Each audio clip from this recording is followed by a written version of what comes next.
شحال تمنيتها جاتني جديدة باركوا عليها ce moment-là tant attendu cette belle فرحة je l'ai voulu بركة وسعودة أهلا وسهلا أهلا بكم أهلا وسهلا أهلا بكم فرحتوا قلبي نفرح بكم جيتوا يا حبابي يا محلى اليوم أهلا وسهلا أهلا بكم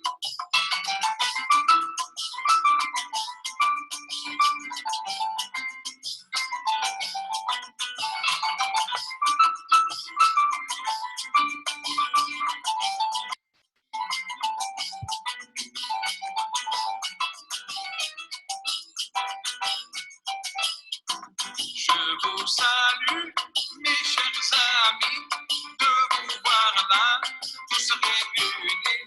J'en suis heureux, j'en suis ravi. Quant aux absents, qu'ils soient bénis, ce n'est que remis. أهلا وسهلا أهلا بكم أهلا وسهلا أهلا بكم فرحتوا قلبي وفرحت بكم جيتوا يا حبابي يا محلى اليوم أهلا وسهلا أهلا بكم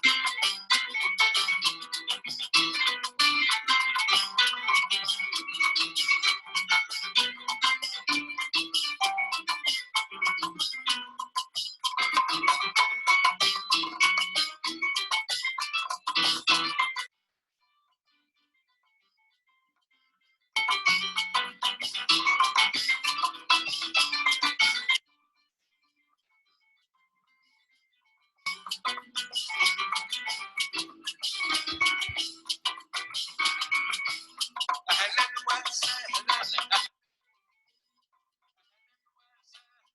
أهلا بكم فرحتوا قلبي فرحت بكم جيتوا يا حبابي يا محلى اليوم أهلا وسهلا أهلا بكم أهلا وسهلا أهلا بكم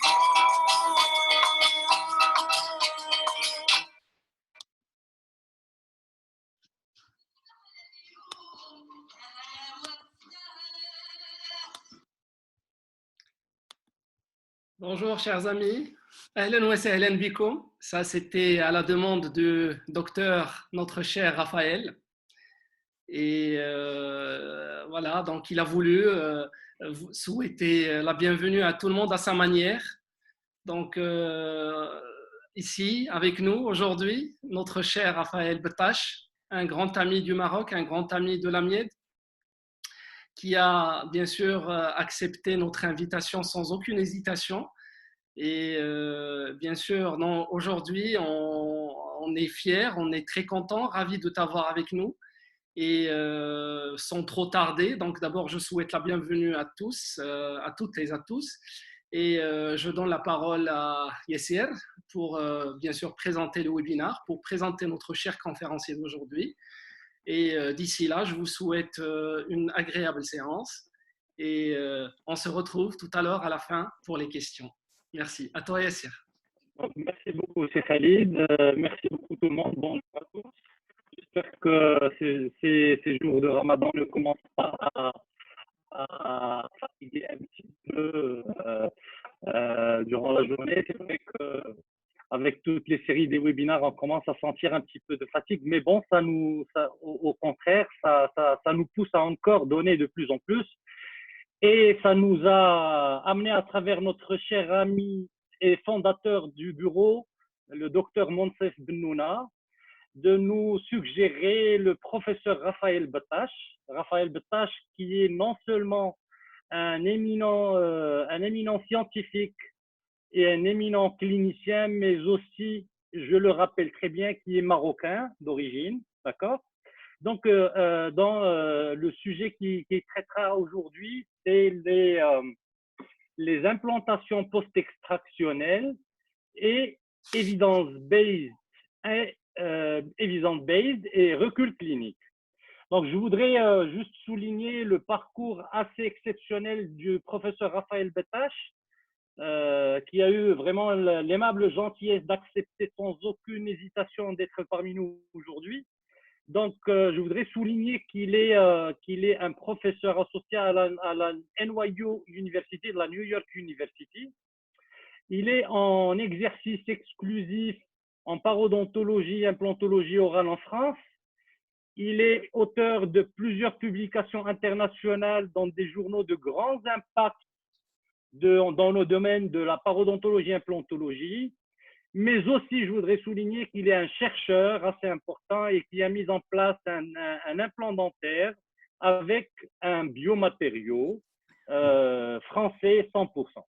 Et donc, je souhaite à tout le monde, à tous nos membres, tous nos chers consoeurs et confrères, une excellente présentation de notre cher ami, professeur Raphaël Bettache. Donc, je vous cède la parole, docteur Bettache, pour commencer votre présentation. Bonjour, merci beaucoup. Je remercie tous ceux qui sont présents pour cette petite séance qu'on va avoir en famille, un peu je dirais, parce que moi, avec le Maroc, c'est une catastrophe.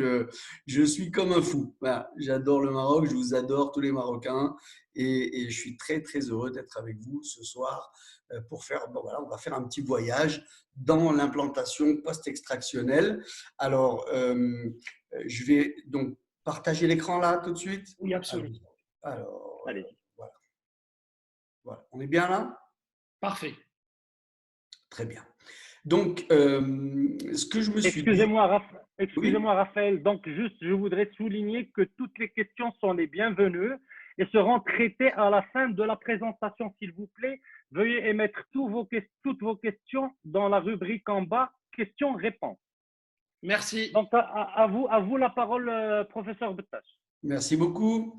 Donc, voilà, ce que je me suis dit, quand déjà, je sais que ceux qui fréquentent la Miette, ce sont des praticiens de haut niveau. Et donc, j'ai voulu quand même non plus ne pas servir que cela, mais servir un peu tous ceux qui sont intéressés par le sujet de l'implantologie et de la post-extractionnelle, en faisant une sorte de grand voyage dans la bibliographie. Je me suis, en plus ça m'a fait un bien fou, ça m'a fait plaisir de me replonger dans la bibliographie pour pouvoir un peu aller voir tout ce que l'on sait, ce que l'on ne sait pas aujourd'hui sur le monde de l'implantation post-extractionnelle, tout en sachant que ça n'est pas non plus un cours sur l'implantation post-extractionnelle, parce que sinon il faudrait beaucoup plus de temps à passer ensemble. Donc, là, on va voir effectivement la bibliographie. Je vous la passe et vous pourrez y avoir accès si vous le voulez. Donc là, j'ai à peu près fait des recherches entre 2003 et aujourd'hui 2020. Donc, je vous montre un petit peu toutes les bibliographies sur lesquelles je me suis appuyé, en m'arrêtant essentiellement et beaucoup sur la bibliographie d'Impact Factor.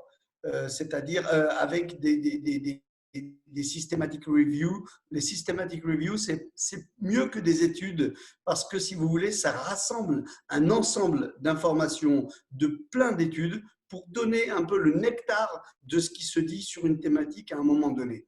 Donc voilà, c'est ce que je vais essayer de vous montrer. Alors, je commence par ce qu'on appelle l'evidence-based. L'evidence-based, eh bien, c'est les fondamentaux. Aujourd'hui, on a tous ultra conscience que si on ne maîtrise pas la biologie, on ne pourra pas vraiment traiter nos patients. Et non seulement il faut que je maîtrise la biologie, mais également il faut que je comprenne sur quel terrain je vais travailler, parce qu'un patient frêle, fin, avec une peau pas très épaisse, avec une gencive pas très épaisse, etc., ben, on ne va pas pouvoir l'aborder et l'agresser, entre guillemets, puisqu'une chirurgie, ça reste toujours, aussi soft soit-elle, ça reste toujours quand même une agression au corps. Et donc, un autre qui sera beaucoup plus costaud, avec des gencives épaisses, ben, ce n'est pas pareil. Donc, notre manière d'être, ce n'est pas juste, oui, on met un implant, il faut tant de millimètres d'os, etc. Non, ça va beaucoup plus loin. Ça va de l'apprentissage de quel est le terrain, sur quel homme, femme je vais poser, et à partir de là, adapter mon plan de traitement et comprendre ce qui se fait, ce qui ne se fait pas par rapport à une technique. En l'occurrence, ce qui me plaît toujours, c'est de partir de cette étude-là, d'Arojo et Linde, qui montre que lorsque… Est-ce que vous voyez ma petite souris qui se balade là? Oui, il n'y a pas de souci, on voit. Oui, il n'y a pas de D'accord. souci.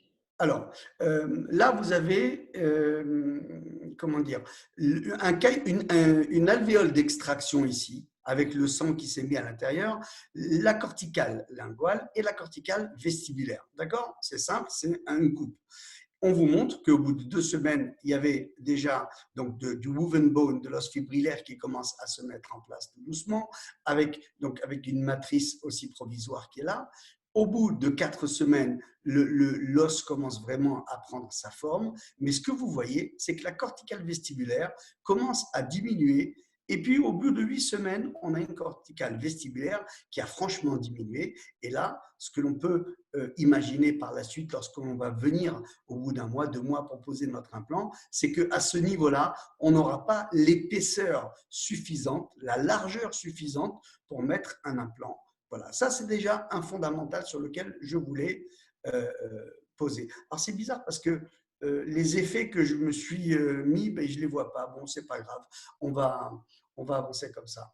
Ce que l'on sait, la photo de droite, qu'est-ce qu'elle vous montre? Elle vous montre une alvéole d'extraction sur laquelle on a fait une technique de préservation. On a mis un biomatériau, une membrane fermée ou pas fermée, etc. Il y a plusieurs types d'abord, mais globalement, on a enlevé la dent et on s'est dit, on ne va pas laisser fondre tout ça, puisque je sais que je vais avoir de l'os qui va fondre. Je vais essayer de bloquer le système en mettant un biomatériau et en essayant de préserver mon alvéole pour qu'elle reste le mieux possible.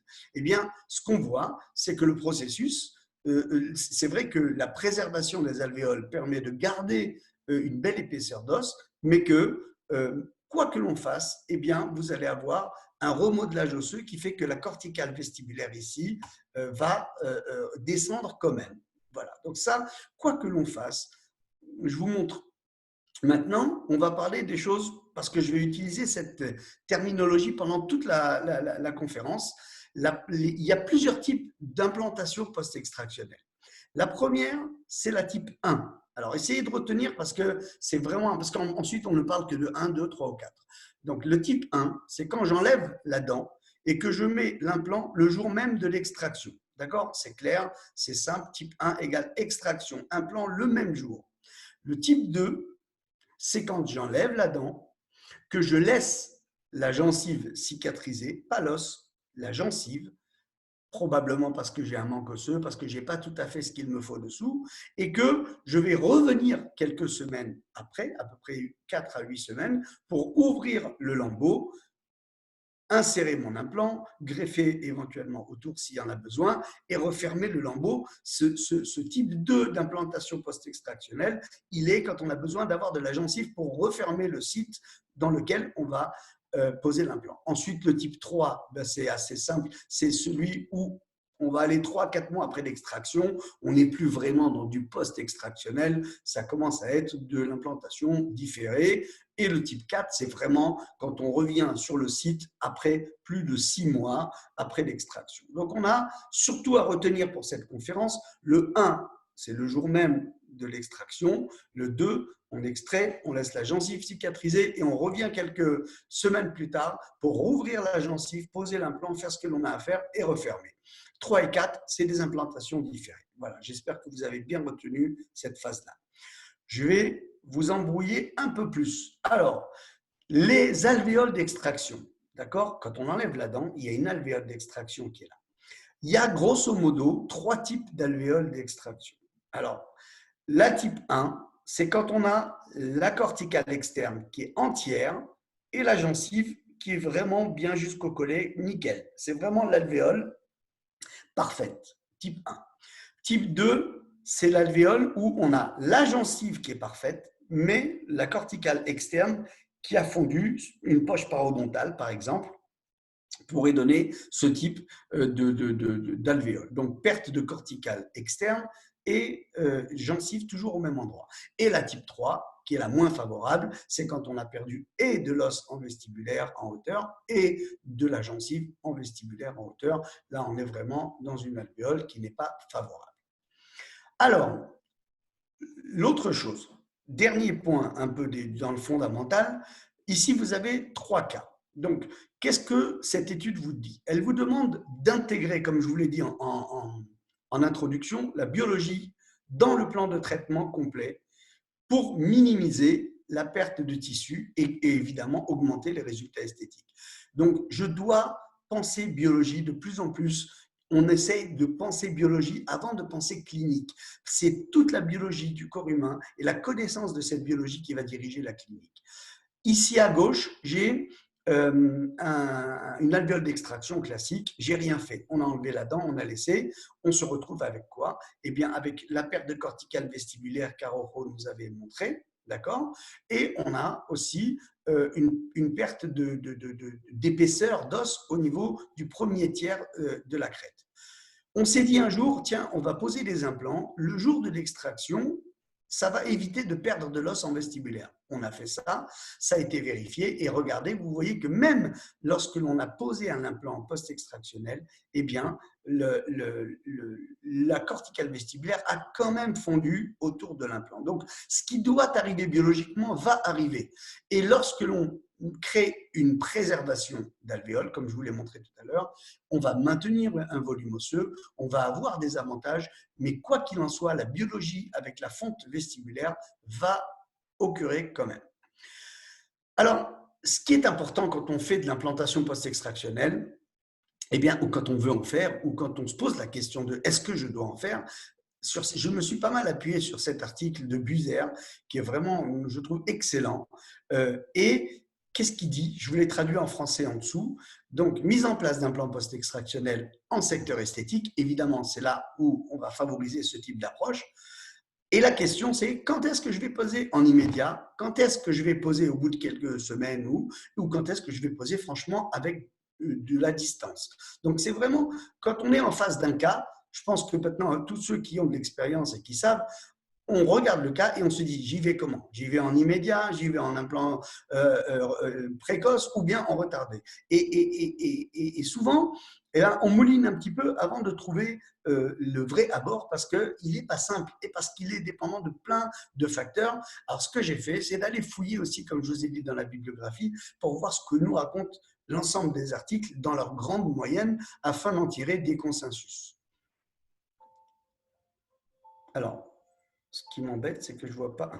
Vous voyez le film là? Oui, c'est parfait. Oui, on voit le film. Ok. Donc là, c'est la démonstration de ce que pourrait être une implantation post-extractionnelle de type 2, c'est-à-dire on a extrait, on a enlevé la dent, la gencive a cicatrisé, on perd de la corticale vestibulaire, donc on n'a pas assez d'épaisseur pour mettre l'implant, et donc on va le mettre, mais on ne va pas se suffire de le mettre, on va donc récupérer un peu d'os autogène lors du forage, le voilà, qu'on positionne, puis un biomatériau va venir se positionner aussi autour, lequel, selon les concepts de la régénération osseuse guidée, va être recouvert d'une membrane. Voilà. Donc là, on tasse un petit peu, on préforme l'ensemble, la membrane vient recouvrir l'ensemble du défaut, et l'impératif dans la régénération osseuse, c'est de refermer hermétiquement le site, ce qui est très important. C'est pour ça qu'on a laissé, on a extrait et qu'on a laissé la dent. On avait vu qu'il y avait un défaut osseux et on a laissé la dent, la gencive cicatrisée, pour revenir dessus et avoir de quoi refermer. Je vais vous montrer un cas qui n'est pas si simple que ça, que j'ai trouvé rigolo, avec une canine incluse qui crée un problème à la mandibule. Il fallait l'éviter, il fallait faire attention à ça. Alors, regardez, j'ai enlevé la dent et vous voyez là ici, on a l'impression qu'il y a un trou comme si ça ne s'était pas cicatrisé. Mais en réalité, la gencive, elle a cicatrisé à l'intérieur de l'alvéole, d'accord? Et il y a comme un tapis gingival qui se trouve dessous. Et quand moi, je vais inciser, je vais faire très attention à cette gencive-là, en venant bien la décoller doucement, voire la dédoubler ici, à peu près là, pour pouvoir avoir la chance d'avoir un bout de gencive supplémentaire pour permettre de recouvrir correctement mon défaut. Ici, c'est un site de type 3 ou 4, c'est-à-dire avec une implantation différée. Et ici, on est en type 2, puisqu'on a extrait et on a attendu de la gencive cicatrice avant de venir implanter. Vous voyez que j'ai mis l'implant ici, là, tranquille, il n'y a pas de problème majeur. Et vous voyez le défaut osseux que l'on voit entre les deux implants. Je vais le combler avec un biomatériau en m'assurant que j'ai du sang qui va venir complètement remplir le biomatériau, parce que le biomatériau, sans le sang, n'aura pas la capacité à aider à refaire de l'os. La membrane de régénération osseuse guidée que vous choisirez va être positionnée pour couvrir l'ensemble du défaut. Et ce que je vous ai dit tout à l'heure, cette fameuse gencive que j'ai récupérée avec douceur, tact et mesure pour pouvoir fermer complètement, suturer sans qu'il y ait trop de tension et pour que cette suture reste pérenne et qu'on ait vraiment une fermeture de manière à ce que mes grains de biomatériaux ne viennent pas s'enfuir, etc. Voici mes implants posés. Bon, je me suis fait un peu peur avec la canine. Donc là, nous sommes en post-opératoire. Vous voyez la ROG qui a été faite là, l'implant post-extractionnel de type 2 et l'implant post-extractionnel de type 3 ou 4 qui est juste derrière en distal. Et puis quelques mois plus tard, vérification second temps chirurgical, mise en place de la vis de cicatrisation sur les deux implants. On voit qu'on est juste safe par rapport à la canine. Continuons. Les couronnes sont faites par mon correspondant qui pose la prothèse. Et au bout de quelques années, le contrôle est fait. On a absolument quelque chose qui est viable, qui dure. Et l'os qui est entre les deux implants, vous voyez, il n'est pas parti, il a été régénéré, tout fonctionne bien. Voilà ce qu'une implantation post-extractionnelle de type 2, à quoi ça ressemble. Voici un cas ici d'une dame avec des problèmes parodontaux. Vous voyez un peu ici les récessions gingivales. C'est ces deux dents-là qui sont vraiment malades et qu'on va devoir extraire. Donc, avec des kystes, qu'est-ce que je fais? Ok, pas de problème. On extrait, on attend que ça cicatrise. Voilà le temps de cicatrisation qui a permis la reformation de gencive. Puis, j'ai de la gencive kératinisée. Je fais mon petit guide, etc., pour pouvoir planifier ma mise en place d'implants. Et là, vous voyez, je vous montre qu'on va faire de l'implantation post-extractionnelle.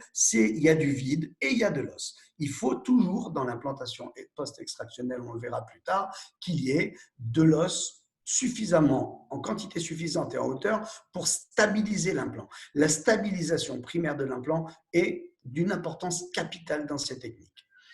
Alors, voyons la petite chirurgie en raccourci dans laquelle, voilà, nous revenons sur ce site, une incision est faite et là, donc, je n'ai pas de vrai problème de papilles et de choses comme ça, du coup, je préfère ouvrir avec une incision verticale également pour avoir un vrai lambeau de pleine épaisseur parce que dessous, vous allez voir que ça n'est pas non plus facile à gérer. Qu'est-ce que je fais? La première chose, c'est que je vais relâcher quelques fibres pour que mon lambeau de gencive se détende, que je puisse refermer facilement. Vous voyez que je n'ai pas de corticale vestibulaire. Du coup, quand je vais forer dans cet endroit-là, j'ai intérêt d'avoir un poignet très fiable. Il ne faut pas que je me laisse emporter par autre chose, parce que si je n'ai pas cette corticale vestibulaire, ça ne va pas. Ensuite, je viens donc vérifier avec ce petit instrument que mon trou est bien fait. Puis je vais prendre mon implant que je vais aller stabiliser. Et là aussi, c'est pareil. Il faut savoir ce que l'on veut obtenir pour obtenir vraiment un résultat. Vous voyez le sang qui se positionne et qui vient mouiller les spires de l'implant. Ici, j'ai choisi donc l'implant dont a parlé Yassir tout à l'heure, l'implant que j'ai conçu pour la société française et qui a aussi et un col rugueux et un col lisse. Là, dans ce cas, dans les cas parodontaux, je préfère avoir un col lisse. Cette petite pièce, elle est toute bête, mais elle peut me permettre de travailler le parallélisme avec le deuxième implant que je vais poser. Voilà, donc là, vous sentez que j'ai un os assez fragile. L'avantage de cet implant, c'est qu'il ne se met qu'avec un seul forêt. Donc, vous avez un forêt qui fait le trou en une fois. Et puis, le trou étant fait, on s'en va. Vous voyez qu'il récupère même de l'os. Je vais poser donc mon deuxième implant. Voilà. J'espère que vous aimez bien la musique que j'ai choisie. Alors là, voilà, on arrive, donc les implants sont stables, positionnés. Je vais prendre, ici j'ai choisi un bêta-phosphate tricalcique comme biomatériau. Vous voyez, le matériau ne m'intéresse que s'il est capable d'absorber le sang. Sinon, si je vois que le matériau reste sans sang, il n'y a pas beaucoup de chances que j'ai de l'os derrière. La membrane est mise pour recouvrir l'ensemble. Et puis, quelques points de suture qui vont permettre une fermeture hermétique sans tension. Voilà. Donc, on va rentrer un peu maintenant dans ce que dit la bibliographie concernant la régénération osseuse guidée et l'implantation post-extractionnelle de type 2. Vous avez compris que quand on fait du type 2, c'est qu'on a des défauts osseux et c'est qu'on a besoin de régénérer en même temps. Est-ce que cela fonctionne? Si oui, comment, etc. Donc, ce que nous dit la bibliographie, ce que nous dit, c'est que la régénération osseuse donne de meilleurs résultats en type 2, surtout évidemment en présence de déhiscence. Donc, régénérer de l'os lorsqu'on peut refermer la gencive, c'est toujours plus sécure, plus safe que quand on ne peut pas en type 1. La régénération réduit les défauts, les résorptions horizontales des crêtes. Par contre, elle ne réduit pas les résorptions verticales des crêtes parce qu'elles sont biologiques. Elles vont avoir lieu tout de même, quoi que l'on fasse. On va pouvoir régénérer de l'os, vous allez voir, en type 1, mais quoi qu'il en soit, la corticale vestibulaire va s'en aller gentiment. Qu'est-ce que l'on sait aussi sur l'implantation post-extractionnelle de type 2? C'est qu'il y a une variation plus importante des résultats lorsque l'on fait un type 1 par rapport à un type 2. Donc, celui qui n'a pas une expérience majeure, eh bien oui, il va peut-être choisir plus fréquemment un type 2 pour s'assurer, pour se sécuriser, parce que la variation des résultats, elle est quand même moins méchante en type 2 qu'en type 1. Sachez qu'il y a à peu près 30% de récession gingivale de plus de 1 mm, d'accord, dans le type 1 par rapport au type 2. Le type 2, il nous laisse le temps d'agir. Le type 2, il nous laisse le temps de retravailler les gencives derrière. Le type 2, il nous laisse le temps de faire des couronnes provisoires. Donc ça, c'est sûr qu'en type 1, on a des très beaux résultats, tout ce que vous voulez, mais on a aussi des soucis. Et ce que je vous disais, nécessité de réaliser une couronne provisoire pour optimiser le résultat esthétique final. Voilà un cas. J'ai posé mon implant, j'ai régénéré mon os là-dessous, sur la 11. J'ouvre, je positionne ma couronne provisoire. Au début, je la fais un peu timide en résine parce qu'il ne faut pas trop forcer. Si j'ai besoin de rajouter un bout de gencive, je fais ma petite greffe de tissu conjonctif. Et puis, petit à petit, avec douceur, je revois mon patient toutes les semaines pour, avec un pinceau, gonfler la couronne provisoire, améliorer la qualité de la gencive et structurer, sculpter presque, je dirais, la gencive pour arriver à quelque chose comme cette photo-là, où vous voyez qu'on commence à avoir une harmonie de gencive alors qu'on a démarré ici. Donc là, la couronne provisoire, en termes d'esthétique, elle nécessite un vrai temps. C'est un vrai acte qui nécessite du temps. Et ça, il faut que vous l'intégriez vous-même. Parce que souvent, on fait la provisoire en disant « bon, ben, c'est bon, on a fait une provisoire, ça va marcher ». Mais non, c'est on fait la provisoire et on revient et on refait, il faut prendre du temps. Voilà, c'est vraiment la partie un peu délicate. En type 2, ben, on ne peut pas dire, alors voilà ce que disent les études, ils disent on ne peut pas dire quel type d'intervention chirurgicale ou de biomatériaux est le plus approprié. C'est-à-dire, on ne sait pas. Par contre, on sait quelque chose. On sait qu'une procédure avec un lambeau, avec la mise en place de biomatériaux et une membrane et fermeture complète du lambeau, donne de meilleurs résultats. Donc, en gros, on ne peut pas vous dire, oui, mais ce matériau, il est meilleur que l'autre. Chacun a son avis, ça c'est sûr. Chacun peut savoir ce qu'il veut proposer et ce qu'il veut utiliser. Mais en réalité, en termes d'études, on n'a pas suffisamment de recul sur chacune d'elles et de preuves pour pouvoir dire lequel est le meilleur. Il y en a dont on sait qu'ils sont un peu mieux que d'autres, mais en réalité, ce qui est important, c'est lever le lambeau, poser le matériau, une membrane, fermeture complète, et ça marche. Passons à présent à l'implantation post-extractionnelle de type 1. Celle-là, c'est le type 1, c'est quand on fait le jour même de l'extraction. Donc là, qu'est-ce qu'on demande? Là, il y a une étude, donc l'étude de Buser dont je vous ai parlé en 2017, elle dit des choses simples. Les exigences les plus importantes sont une paroi osseuse vestibulaire entièrement intacte, avec un phénotype à paroi épaisse, donc c'est-à-dire un os vestibulaire de 1 mm au minimum en épaisseur et associé à un biotype gingival épais. Voilà. Denis Tarnow, que vous connaissez à New York University, qui était un de mes maîtres, disait « No buccal bone, no implant », c'est-à-dire qu'on ne pose pas un implant post-extractionnel si on n'a pas de cortical vestibulaire. Et là, il vous rajoute que pour sécuriser, il faut un biotype gingival épais. Donc, lorsque ces deux conditions sont présentes, le risque de rétraction gingivale et de récession de la muqueuse, il est moins risqué, il est plus faible. Donc, ceux qui se posent la question, est-ce que j'y vais, est-ce que j'y vais pas, déjà, je regarde l'épaisseur de ma corticale et je regarde le biotype gingival. Pour regarder si un biotype gingival est épais, on ne peut pas mesurer l'épaisseur, on passe une sonde parodontale sous la gencive, dans le sulcus, et on voit si on voit la sonde à travers la gencive. On dit que c'est plutôt un test assez crédible, assez fiable. Si on voit la gencive à travers la petite sonde parodontale et on la voit à travers la gencive, c'est qu'on est dans un biotype pas tout à fait épais, plutôt, voilà. Après, il y a des mesures intermédiaires aussi. Mais ça fait partie des choses importantes. Il est préférable d'éviter un site d'extraction d'infections purulentes aiguës. Ça, c'est très important. Et en même temps, ce n'est pas rédhibitoire. C'est-à-dire que si je sais… Le problème de l'infection purulente aiguë, c'est que souvent, elle a abîmé l'os en fond déjà avant et qu'on se retrouve souvent avec des pertes osseuses vestibulaires, des fenestrations, des déhiscences.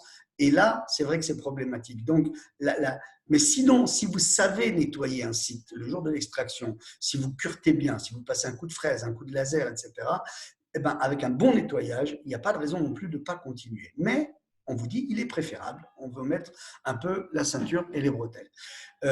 Il faut un volume osseux suffisant en apical et en palatin de la racine pour permettre une mise en place en 3D. Donc, vous avez compris qu'il y a une perte, on va enlever la dent, on a un vide, et il faut quand même qu'on ait de quoi accrocher le nouvel implant et en hauteur, en épaisseur, pour pouvoir reconstituer quelque chose qui va être durable et pérenne. Donc là, vous avez un petit dessin où on vous montre des positions idéales et acceptables d'implant. Donc là, vous avez l'alvéole d'extraction, la corticale vestibulaire, l'implant qui est posé un peu en palatin. Voilà, ça c'est soi-disant idéal. Moi, j'aime pas tellement ces dessins parce que je les trouve un peu enfantins. Ok, c'est vrai que le patient qui vient avec une corticale comme ça, je pense qu'on peut lui mettre n'importe quoi, ça tiendrait.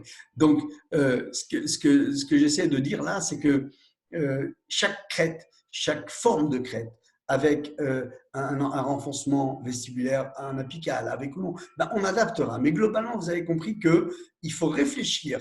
Est-ce que j'ai la quantité d'os suffisante à l'endroit où c'est judicieux de poser mon implant? Donc, des fois, je peux avoir une super quantité d'os, mais là où ce n'est pas du tout judicieux, si je m'entête, eh ben, qu'est-ce que je vais faire? Je vais poser un implant qui va être mal positionné et évidemment que l'esthétique va être de mauvaise qualité derrière.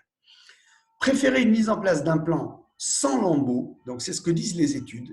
En général, en type 1, quand on extrait la dent et qu'on met, on aura de meilleurs résultats esthétiques lorsque l'on ne fait pas de levée de lambeaux. Voilà.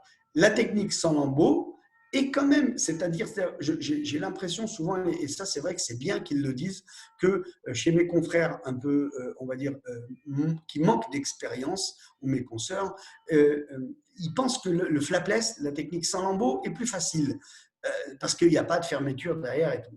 Mais ce n'est pas vrai. Voilà. On vous dit bien, c'est clair, la technique en flapless est considérée comme une technique complexe parce qu'on ne voit pas, parce qu'il y a des choses qu'on croit penser ou qu'on croit sentir, mais c'est votre cerveau qui vous fabrique une image. Mais là, ce n'est pas la réalité des choses. La réalité des choses, elle est, voilà, par exemple, si vous n'êtes pas, soit vous êtes un praticien expérimenté, et encore, je peux vous assurer que moi, avec mon expérience, le flapless, c'est une vraie question, c'est une vraie réflexion, parce que pour avoir eu des problèmes avec, donc les chirurgies, on vaut mieux faire appel à des chirurgies guidées avec une planification, avec des guides qui sont voilà, comme le Twin Guide, etc., qui permettent vraiment d'assurer, de sécuriser l'histoire. Il faut laisser, si possible, un espace de 2 mm entre l'implant et la corticale vestibulaire. Ben, ça, c'est assez fin, je trouve, comme conseil. Parce qu'on ne peut pas toujours d'abord, mais quand on peut, c'est pas mal. Pourquoi? Ben, parce que cette corticale vestibulaire, elle va fondre, on le sait, en partie en tout cas, sur le premier tiers. Et si on arrive à stabiliser un biomatériau entre l'implant et la corticale vestibulaire, et un biomatériau à résorption lente, eh bien, la corticale vestibulaire, avec son potentiel ostéoconducteur, elle va aider cette zone où le biomatériau se trouve à refaire de l'os. Et puis, gentiment, on acceptera qu'elle s'en aille, qu'elle fonde, parce que nous, on aura déjà régénéré une sorte de corticale vestibulaire. Donc, utilisez un matériau à résorption lente quand vous posez en post-extractionnel. Donc là, vous avez l'implant, vous voyez la distance en vestibulaire qui reste, je comble avec mon biomatériau, et là, j'ai mon implant, je vois ma corticale vestibulaire qui est fine, je vois mon biomatériau, je vois le pilier provisoire qui tient ma couronne provisoire. Voici le cas au début, j'extrais la dent numéro 11, elle est là, elle est ici, la voilà.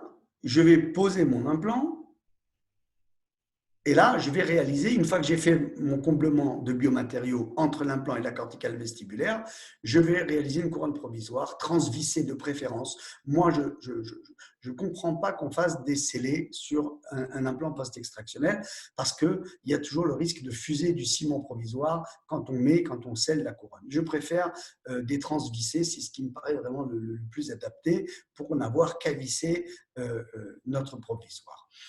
Et évidemment, cette provisoire doit être mise en sous-occlusion et bien adaptée aux tissus gingivaux pour ne pas qu'il y ait de passage de nourriture ou de biomatériaux qui s'échappent, etc. Donc, ça prend du temps, tout ça. Ce n'est pas quand on a posé l'implant qu'on a terminé l'intervention. On l'a terminé bien après tous ces contrôles de mise en sous-occlusion, de serrage de l'implant. Par exemple, de la provisoire. Quand on visse la provisoire, je ne sais pas si vous avez remarqué, vous attendez 5 minutes, vous revenez, vous revissez un petit coup, elle se revisse encore. C'est-à-dire qu'il y a une forme de desserrement, ou il y a une forme de non-serrage total qui fait qu'il faut y revenir plusieurs fois pour être sûr qu'à un moment donné, elle est vraiment vissée et serrée pour pas qu'elle se dévisse derrière. Ici, j'ai utilisé la dent même de la patiente, donc la 11, je l'ai coupée, voilà, j'ai mis de la résine, j'ai mis mon petit pilier provisoire en titane, voici la couronne provisoire mise en place, et voici donc l'image que vous avez vue tout à l'heure, mon implant dans un axe où je peux transvisser ma couronne provisoire, ma corticale vestibulaire fine, mon biomatériau et ma dent. Voilà. Donc, quelques mois plus tard, évidemment, je peux mettre un pilier, une dent, une couronne céramique, on demande Et regardez d'où on est parti, vous vous souvenez, c'était l'image que je vous ai montrée tout à l'heure, et regardez au bout de quelques années à quoi ressemble la corticale vestibulaire qu'on a aidé ici à refabriquer. Vous voyez, c'est ça le recul clinique, c'est de rappeler les patients et de contrôler ce que deviennent des choses comme ça que l'on fait. On pose, on met des biomatériaux, et puis on les revoit pas, on les revoit à tout hasard, et quand on les revoit pour autre chose, on ne regarde pas la première chose. C'est très important de voir ce que deviennent ces corticales vestibulaires en post-extractionnel. Je voulais vous parler de quelques techniques qui se présentent en implantation post-extractionnelle. Pour l'instant, moi, personnellement, je ne les utilise pas parce que je trouve que je n'ai pas encore assez de recul de ce que je vois là-dessus, mais ça a le mérite d'exister et ça se présente. La socket shield technique, qu'est-ce que c'est? Eh bien, c'est une technique qui permet de conserver dans l'alvéole un bout de la dent qui était en place. Donc, on va vous montrer comment on fait. on coupe la dent, on sort la partie palatine de la dent et on va laisser un morceau vestibulaire de l'ancienne dent. Puis on va mettre l'implant, puis on va régénérer de l'os entre et on va mettre une couronne provisoire. Donc, ça minimise le traumatisme de la table vestibulaire d'après les défenseurs de cette technique et ça permet de maintenir la vascularisation ligamentaire. Donc en gros, ils se disent, si je n'enlève pas ce petit bout de dent, je ne vais pas donc arracher et traumatiser mon ligament alvéolo-dentaire et donc je ne vais pas provoquer la perte, la fonte de la table externe qui est de l'os fasciculé qui lui se résorbe systématiquement après une extraction. Donc vous voyez, la dent est coupée dans toute sa longueur, la partie palatine est retirée. Donc ça, ce n'est pas un cas à moi, hein, si j'ai récupéré ça. L'implant est mis en place. Le biomatériau est mis entre les deux et une couronne provisoire est mise. Vous voyez donc ce que ça donnerait par la suite, c'est-à-dire un implant posé, le bout de racine qui reste là et de l'os qui se serait mis entre les deux. Donc, voilà, je vous remontre un petit peu sur des dessins que l'on garde la partie vestibulaire, que l'on va retrouver ici dans ce cas-là ou ici comme ça. Et c'est ça la socket shield technique. Je suis allé me balader dans la bibliographie pour voir ce qu'il en était. J'ai trouvé un super article de 2019 qui est une systematic review. J'adore, c'est ce que j'aime le plus parce qu'ils ont pris plein d'articles sur cette thématique. Et la thématique qu'ils ont pris, ce n'est pas que la socket shield. Ils ont dit qu'est-ce que deviennent les implants lorsqu'ils sont en contact avec un tissu dentaire de la dent. Et vous allez voir qu'il y a plusieurs possibilités et plusieurs situations. Donc, mise en place d'un implant en contact avec du tissu dentaire, va-t-on vers un changement de potentiel de modèle? Une revue de littérature. Alors, qu'est-ce qu'ils disent? Il y a, premier cas, les dents ankylosées. Quand on a une dent ankylosée, extraire une dent, c'est très traumatisant. Pardon. On peut vraiment détruire la corticale vestibulaire en enlevant la dent, parce qu'il faut y aller à la fraise, c'est une bataille. Du coup, pourquoi pas, dans des cas comme ça, laisser une partie de la dent pour préserver cette corticale vestibulaire. Donc, on vous dit qu'il est important de choisir un site sans inflammation ni infection. On ne va pas rajouter des problèmes aux problèmes. Le fragment de racine va soit rester asymptomatique, soit se résorber et être remplacé par de l'os. Voilà, donc là, ils vous disent qu'un suivi sur le moyen et long terme est nécessaire. Les études disent, OK, on a vu des cas où ça marche, il y a des publications. Pour l'instant, on demande encore à voir sur un peu plus de long terme. D'autres cas de contact entre implant et tissu dentaire, ce sont les implants placés à travers des racines résiduelles. Vous avez un petit bout de racine qui est coincé, que le praticien a oublié ou vous-même, et il est très apical, vous n'allez pas tout détruire pour aller l'enlever. Donc là, vous décidez de poser vos implants. Qu'est-ce qu'on voit? On voit en histologie la formation de néoséments sur la surface de l'implant en contact avec la racine. Ce serait en fait un sément qui viendrait des cellules progénitrices du ligament alvéolo-dentaire, du desmodonte, et non pas des cellules de l'os alvéolaire. Il a été démontré que ce sément adhère parfaitement à la surface de l'implant, ce qui est pas mal, d'accord, et surtout sur les surfaces rugueuses. Donc, et aussi, on pense que la hypersémentose est peut-être une réaction biologique due au stimulus inflammatoire. C'est encore à l'état de recherche. Autre chose qu'on voit souvent dans les publications, c'est, vous savez, les praticiens qui implantent à travers les canines incluses. Quand on a une dent incluse, dans certains cas, il faut être là aussi hyper destructeur pour l'enlever. C'est très compliqué. Du coup, certains ont décidé d'essayer de se lancer dans l'implantation à travers cette dent incluse sans la toucher. Qu'est-ce que dit la littérature? Eh bien, elle dit que quand l'implant est assez long et bien stable, il ne faut pas des petits implants, il faut vraiment des implants qui traversent et qui aillent loin, eh bien, il va y avoir fabrication de dentines tertiaires contact avec l'implant. Les dents incluses sont en général exemptes d'inflammation parodontale et endo, donc il ne va pas y avoir d'infection.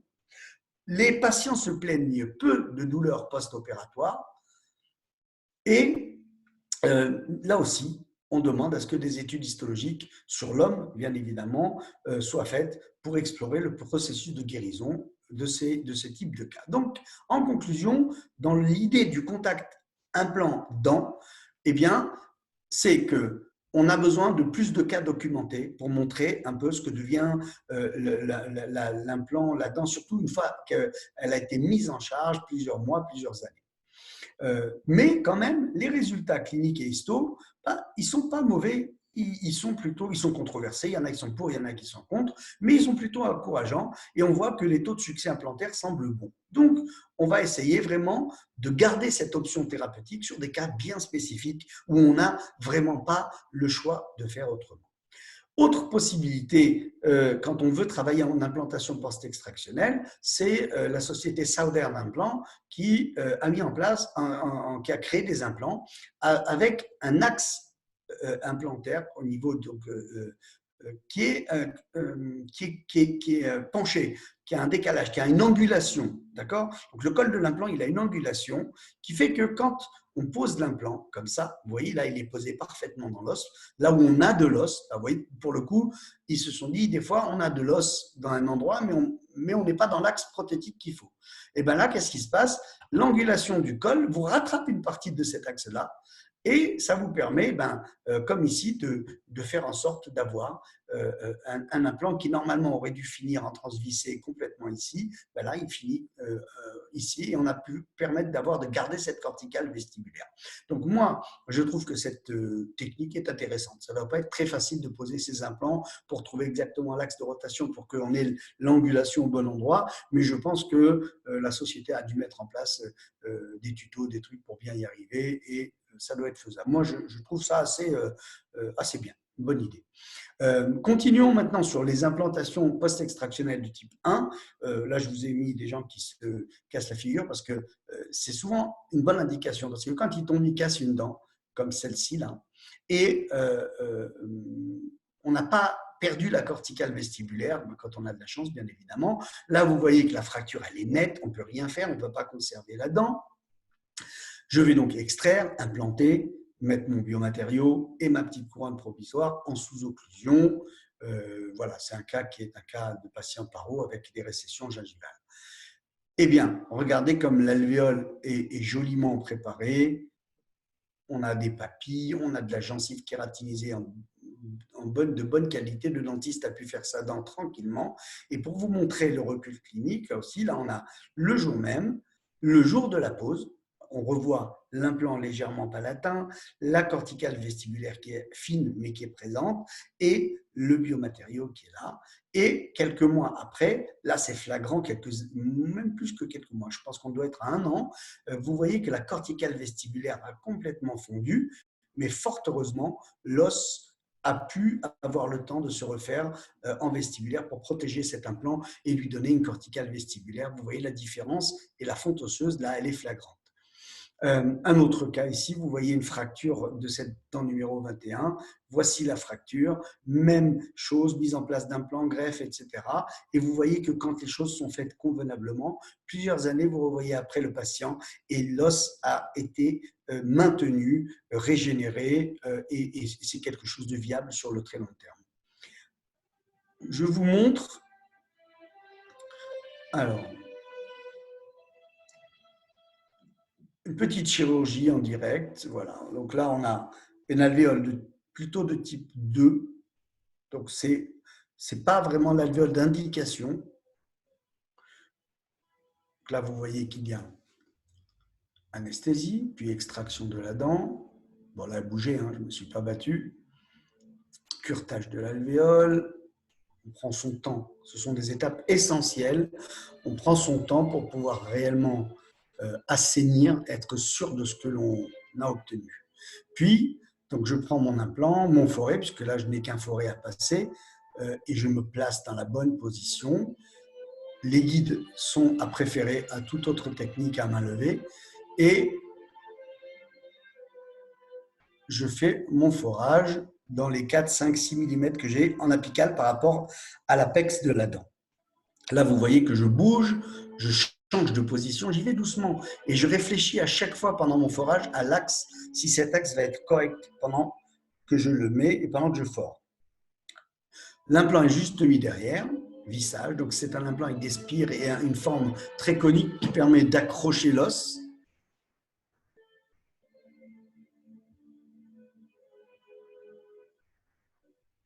on va aller chercher la stabilisation primaire qui est très importante. Moi, c'est quelque chose, je suis capable de tout arrêter si je ne l'ai pas, d'enlever, de greffer l'alvéole et puis de repartir. Tant pis, le patient est prévenu à l'avance que toujours, ce n'est pas toujours possible d'aller au bout de notre histoire. N'ayez pas honte, ne craignez pas de vous arrêter de changer d'avis. C'est tout à votre honneur, au contraire, de changer d'avis pour le bien du patient et de ne pas rester entêté à faire des choses qui ne vont pas. Je finalise un peu avec une clé appliquée pour vraiment renforcer ma position d'implant et ma stabilisation primaire. J'essaye mon petit pilier provisoire. Je le visse. Je vais donc, à ce stade, prendre une dent provisoire. Voilà. Ben là, j'ai encore récupéré, je fais des économies, je récupère les dents des patients. Donc là, je récupère sa dent.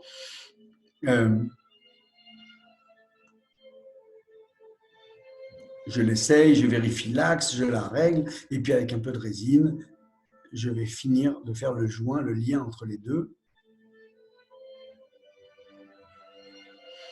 Voilà, tranquillement, doucement, je retire un petit bout de coton que j'ai mis au fond pour pas avoir de la résine qui va là-bas. Puis, quand j'ai fini, ben, je dévisse, je vais retirer doucement et puis travailler Voilà, je mets ça pour éviter que quoi que ce soit se mette dans la connectique.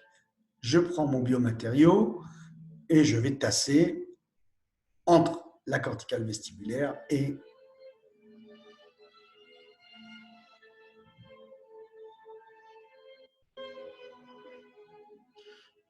voilà, petit fouloir, on prend son temps là aussi, c'est à l'image de cette musique, vous savez, doucement, tranquillement, on se fait plaisir, on fait les choses bien, les choses belles.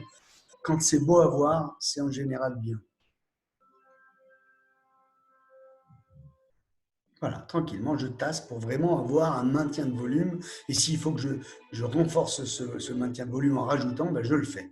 Une fois que ma couronne a été retravaillée en dehors de la bouche, avec un analogue d'implant, avec une empreinte prise au préalable, avec toutes les techniques d'aujourd'hui en 4CAM où on peut faire fabriquer des couronnes provisoires à l'avance.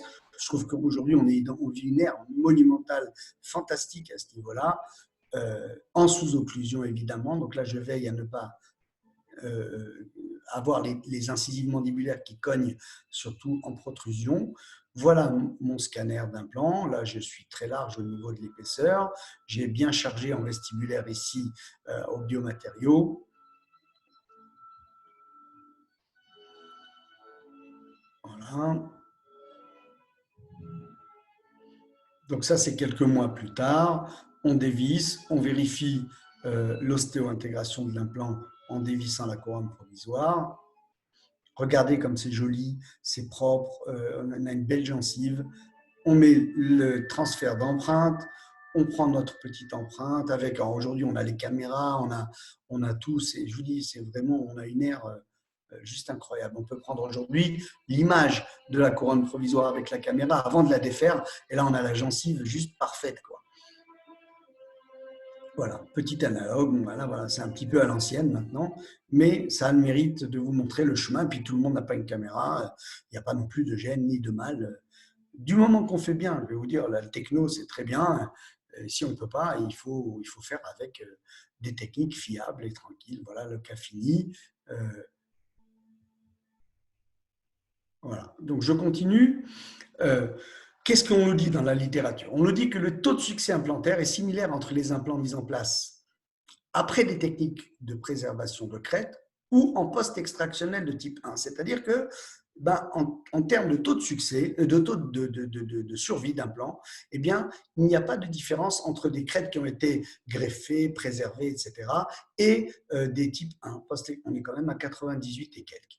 Par contre, ils vous disent, lorsque la corticale vestibulaire est défectueuse, alors là, il y a une vraie différence dans les taux de succès. Regardez, quand on est avec préservation de crête, on est à 98,6. Et quand on a mis un implant post-extractionnel de type 1 dans une alvéole avec une paroi défectueuse, on tombe à 89%.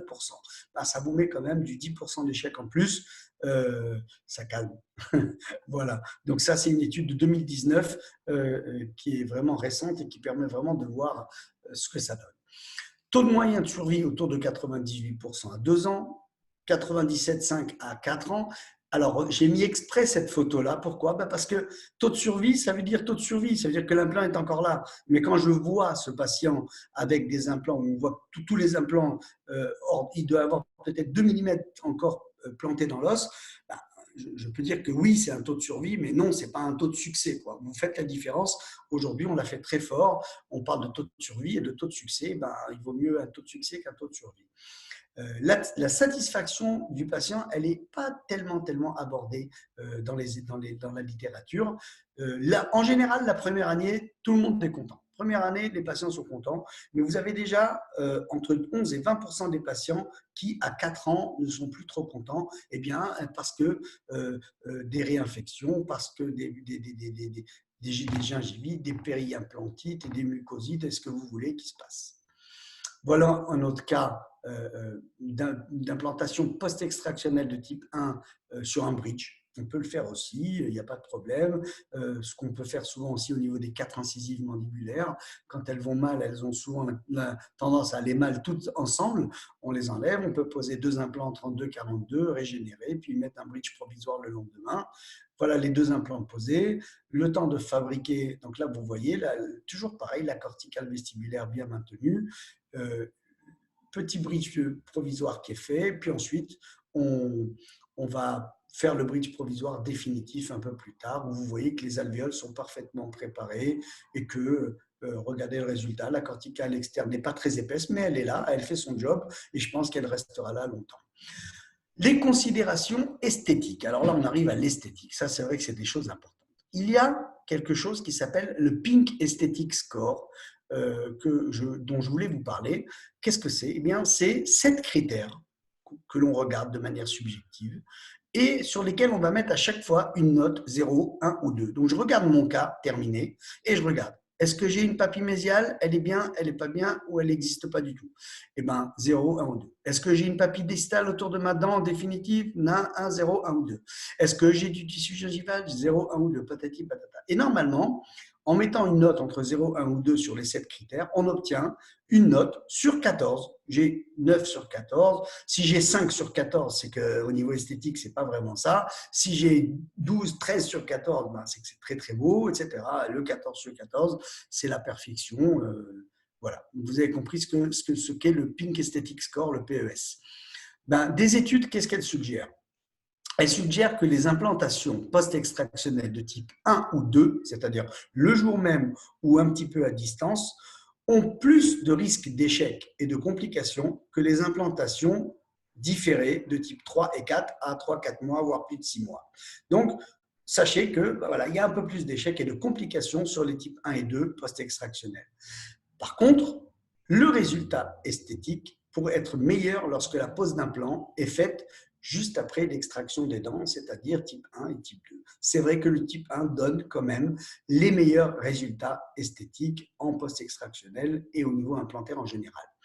Les récessions gingivales vestibulaires sont en étroite relation avec la présence d'un biotype gingival fin. Vous l'avez compris dès le début, je vous avais dit, mais la littérature le redit. Biotype gingival fin, c'est un peu de danger, plus en tout cas qu'un biotype gingival épais et la présence d'une corticale vestibulaire osseuse. Les risques esthétiques augmentent en implantation de type 1 quand il existe des lésions préexistantes de la corticale. Là aussi, on l'a vu tout à l'heure. Évitez d'attaquer en type 1 lorsque vous avez des corticales. Préférez extraire, laisser cicatriser la gencive et revenir pour poser votre implant 4 à 6 semaines après et puis poser de la régénération et refermer comme il faut le site.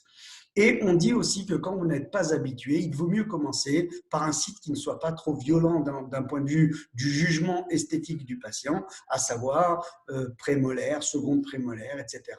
Là où voilà, il y a quand même un peu de tolérance quand on n'a pas vraiment la gencive pile poil au bon niveau.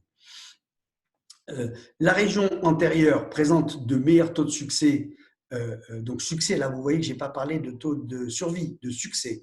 Donc ça tient compte aussi du résultat esthétique avec les implantations de type 1, alors que les régions molaires, donc en fait les types 1 vont donner des bons succès devant et les types en type 3 et 4. Alors, je me suis trompé, j'ai marqué type 2 et 4. En type 3 et 4, c'est mieux au fond. C'est-à-dire qu'au fond, il vaut mieux privilégier les molaires, les prémolaires et molaires, surtout les molaires, des implantations de type 2, 3 ou 4. L'analyse quantitative a montré qu'il n'y a pas vraiment de résorption, de différence de résorption entre les différents types autour de l'implant. C'est-à-dire que quand la chose est bien faite, il n'y a pas de perte osseuse autour des implants plus forte dans un cas ou dans un autre. En secteur postérieur, je suis tombé sur cette étude. Moi, je ne suis pas super friand de l'implantation post-extractionnelle dans les molaires. Sauf si on a la possibilité de mettre une sorte de vis de cicatrisation anatomique adaptée, faite sur mesure, pour vraiment poser l'implant, mettre le biomatériau autour et poser cette vis de cicatrisation à ras de la gencive, mais qui va maintenir tout le volume gingival et la forme de la dent. Ça, pour moi, il n'y a pas de problème. Mais la plupart du temps, que font les gens? Ils implantent, ils extraient, ils implantent, ils mettent du biomatériau et ils laissent tout ça à l'air libre. Ça ne marche pas top, il y a des résultats. Mais vous voyez, on est sur cette étude-là, à 1 an, on est à 73% de taux de survie des implants. Taux de survie, alors je ne vous dis pas, ça peut être un implant qui est là, mais qui n'est même pas beau, avec une poche, etc. En considération esthétique, on vous demande d'anticiper, il faut prévoir la petite récession gingivale. Dites à votre patient, même si je fais au mieux, il y aura peut-être un tout petit peu de perte. Ne pas hésiter évidemment à mettre un bout de tissu conjonctif prélevé au palais ou en même temps que la chirurgie pour maintenir un bon volume gingival. Un implant placé, il vaut mieux, moi j'aime bien placer des implants un peu profonds pour que ma couronne provisoire ait le temps de préformer la gencive et de la maintenir. Donc essayez, moi j'aime bien ça, ils le disent, ils disent 0,8, moi je mets un peu plus loin. J'enfonce l'implant un peu plus loin sous la gencive. Je vous montre un petit bridge complet sur un plan en post-extractionnel de type 1. Donc là, le patient, il a des pertes osseuses partout. Il décide de garder peut-être le fond parce que c'est déjà sur un plan, mais là, il a tout extrait. Je nettoie, j'assainis, et vous voyez que je vais faire du type 2, mais je suis un tricheur. Je ne fais pas du type 2 n'importe comment. Je vais faire du type 1, c'est-à-dire le jour de l'extraction. Je ne fais pas n'importe comment. Pourquoi? Si vous regardez chacun de mes implants, j'ai trouvé un endroit où les mettre pour qu'ils soient complètement dans l'os. Vous avez vu? Donc, du coup, je régénère autour.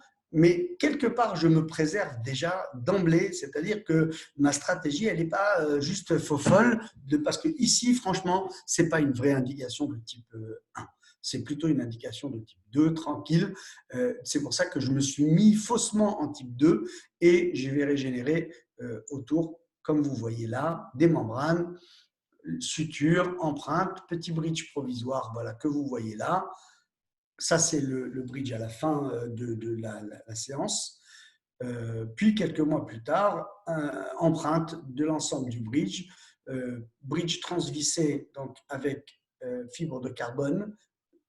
Donc, j'aime bien ça, je trouve que c'est pas mal comme petit transvissé. C'est assez léger, il n'y a pas d'armature en métal qui vient en défaut par rapport aux dents en résine qui viennent derrière. Voici le résultat du patient. C'est pour ça qu'on ne voit pas d'armature ici, vous voyez, il n'y a pas d'armature. Eh bien, ce patient-là, voilà d'où on est parti et voilà ce que j'obtiens. Vous voyez que chacun de mes implants est dans de l'os au bout de quelques mois. Et j'ai revu ce patient-là à 5 ans pour regarder un peu ce que devenait tout cela. Je vois en haut et j'ai à peu près essayé de trouver les mêmes endroits en bas. Et là, en bas, on est à 5 ans. Ben, ce que je vois, c'est que des fois, ici, j'étais plutôt pas mal. Je n'ai pas tellement compris qu'on ait perdu de l'os, vous voyez là. Mais il n'y avait pas de problème infectieux ni rien, mais c'est vrai qu'il y a… Sinon, les autres endroits, ça vous permet de voir comment a évolué la corticale entre un endroit et un autre avec le temps, comment le remodelage osseux se fait et comment, la plupart du temps, on a quand même quelque chose de pérenne. Dernière petite intervention. Est-ce que j'ai encore quelques minutes ou… Oui, vous avez du temps, vous avez du temps. D'accord, parce que je ne veux pas être trop long. Hein. Alors, qu'est-ce que c'est là? On a extrait les incisives mandibulaires. Je décolle. Alors, il faut être malin. Là, j'ai gardé une dent pour me permettre de voir la DV, etc. Là, je retravaille. Donc, je commence à poser un implant 6.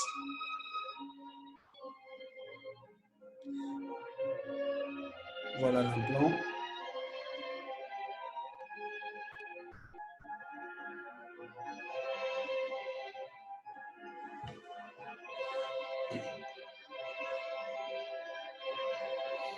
Là, je suis en poste extractionnel, donc de type 1 ici. Je vérifie toujours mon alvéole. Je pose mon implant.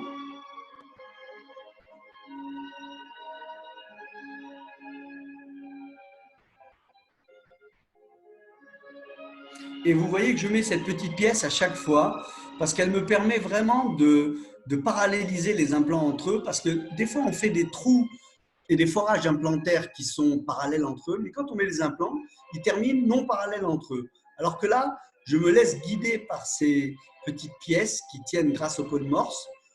Elles sont juste posées par frottement et elles me permettent de poser les implants les uns à côté des autres.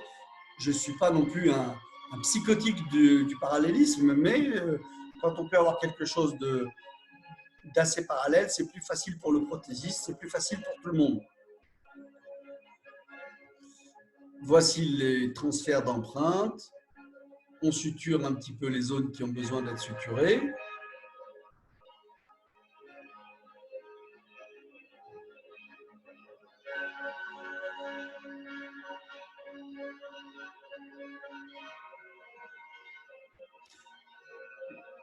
Je complète ma procédure avec un comblement osseux.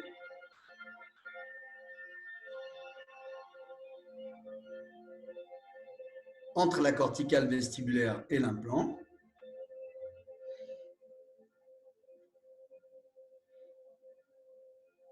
Je vais combler aussi les alvéoles. Pourquoi ne pas les combler?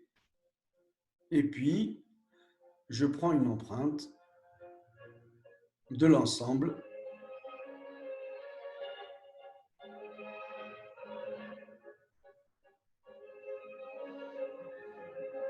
Et je vais ensuite replacer mes transferts, mes analogues dans mon empreinte et mettre des vis de cicatrisation le temps que l'on puisse fabriquer au laboratoire le bridge provisoire qui va se positionner dessus. Et là, ce film-là va vous montrer aussi un bridge définitif avec une armature en métal. Et honnêtement, donc là, on lui a fait le haut et le haut en amovible et le bas en provisoire. Voilà. Donc, contre-angle dynamométrique pour serrer. Et on repasse plusieurs fois dans les mêmes trous. Voilà la fin de la chirurgie.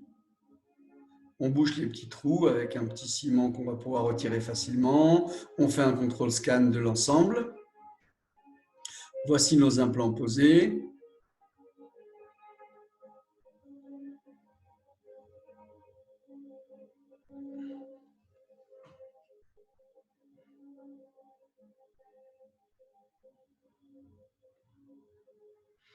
Voilà. Aujourd'hui, avec toutes les techniques de guidage, etc., ça peut être fait encore optimisé.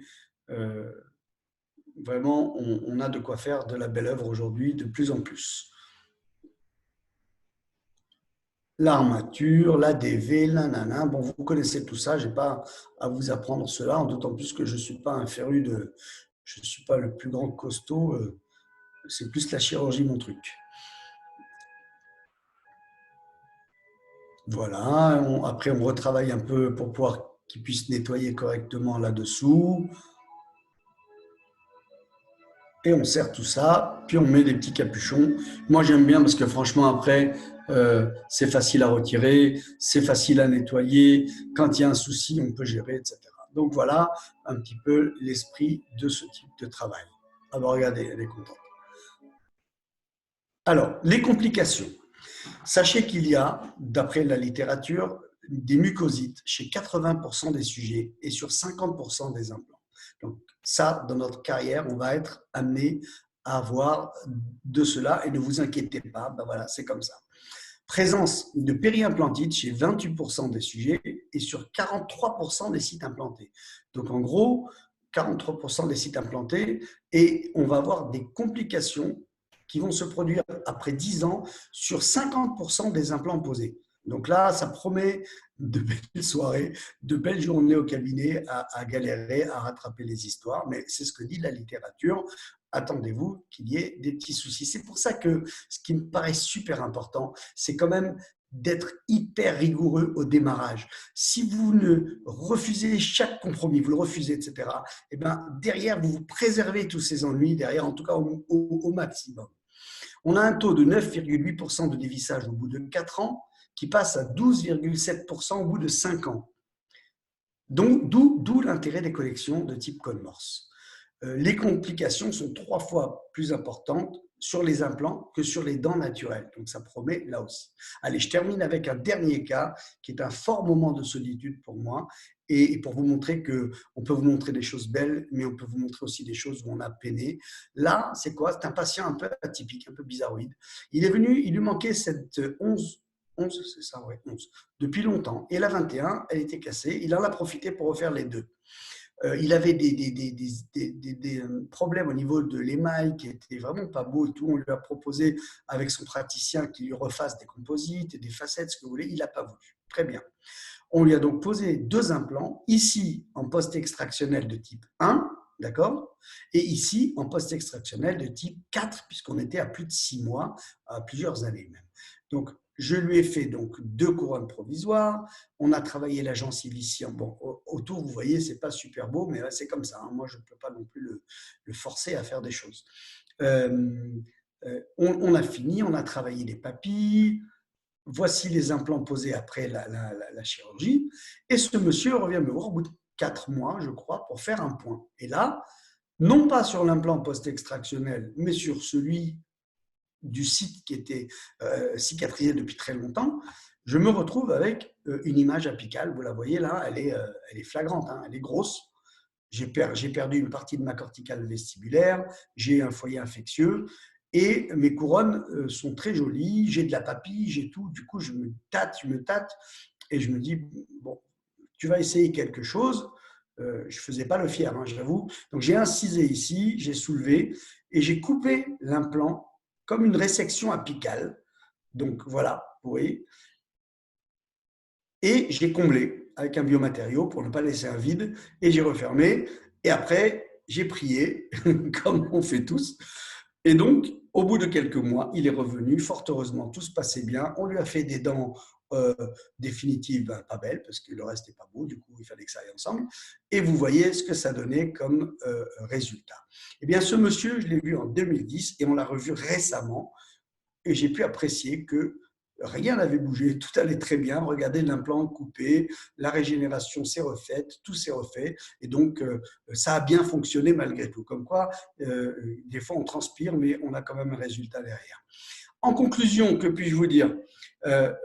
L'implantation post-extractionnelle, c'est sûr qu'elle diminue le temps de traitement global. Il faut faire attention à la biologie, il faut analyser les critères de choix, de succès. Il faut faire attention à ne pas aller vers ça de manière systématique parce que c'est amusant, parce que le patient il a une couronne provisoire derrière, parce qu'il est content, qu'il vous prend pour un dieu, etc. C'est pas bon. Il faut prendre le temps très humainement parce qu'on est là pour soigner, on n'est pas là pour faire des actes héroïques. On est là pour soigner, pour vraiment faire du bien aux gens. Et ça, il faut garder en tête, faire du bien aux gens.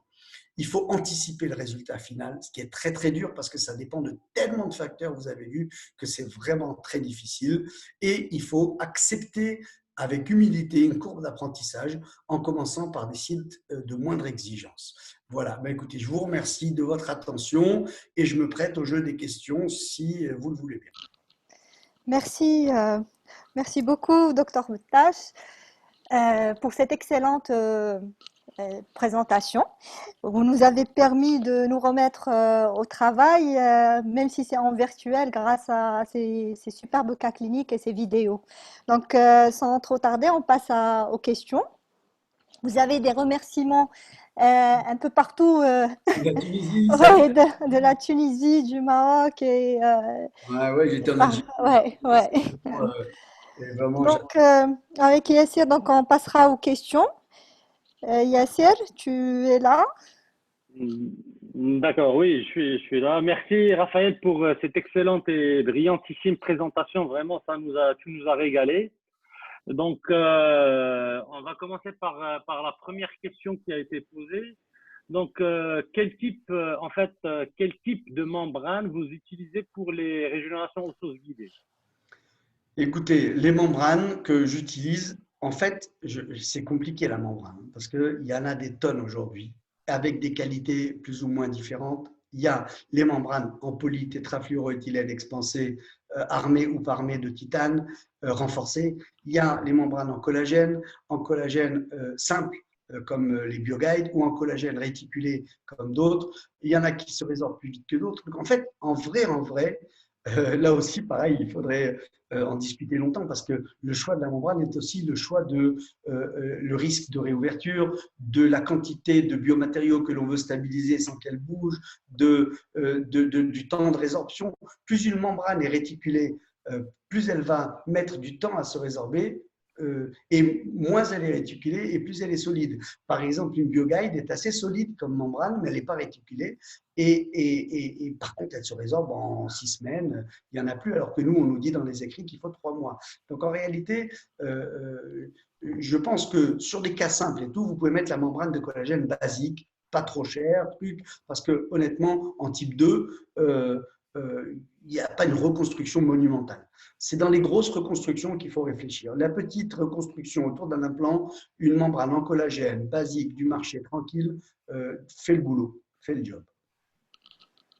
Alors merci. Alors une deuxième question. Pour le socket shield, alors vous laissez en mésial et distal la paroi radiculaire pour espérer préserver l'os sous-jacent aux papilles en proximal ou pas? Pas du tout. Notre ami qui a posé la question, il a dû dormir pendant que je racontais. Réveille-toi, mon ami. On laisse que le bout de dent vestibulaire. Tout le reste, on enlève. Mésial, distal, palatin. Ça va? Ouais. En fait, je pense que c'était une proposition par rapport à ça, au fait.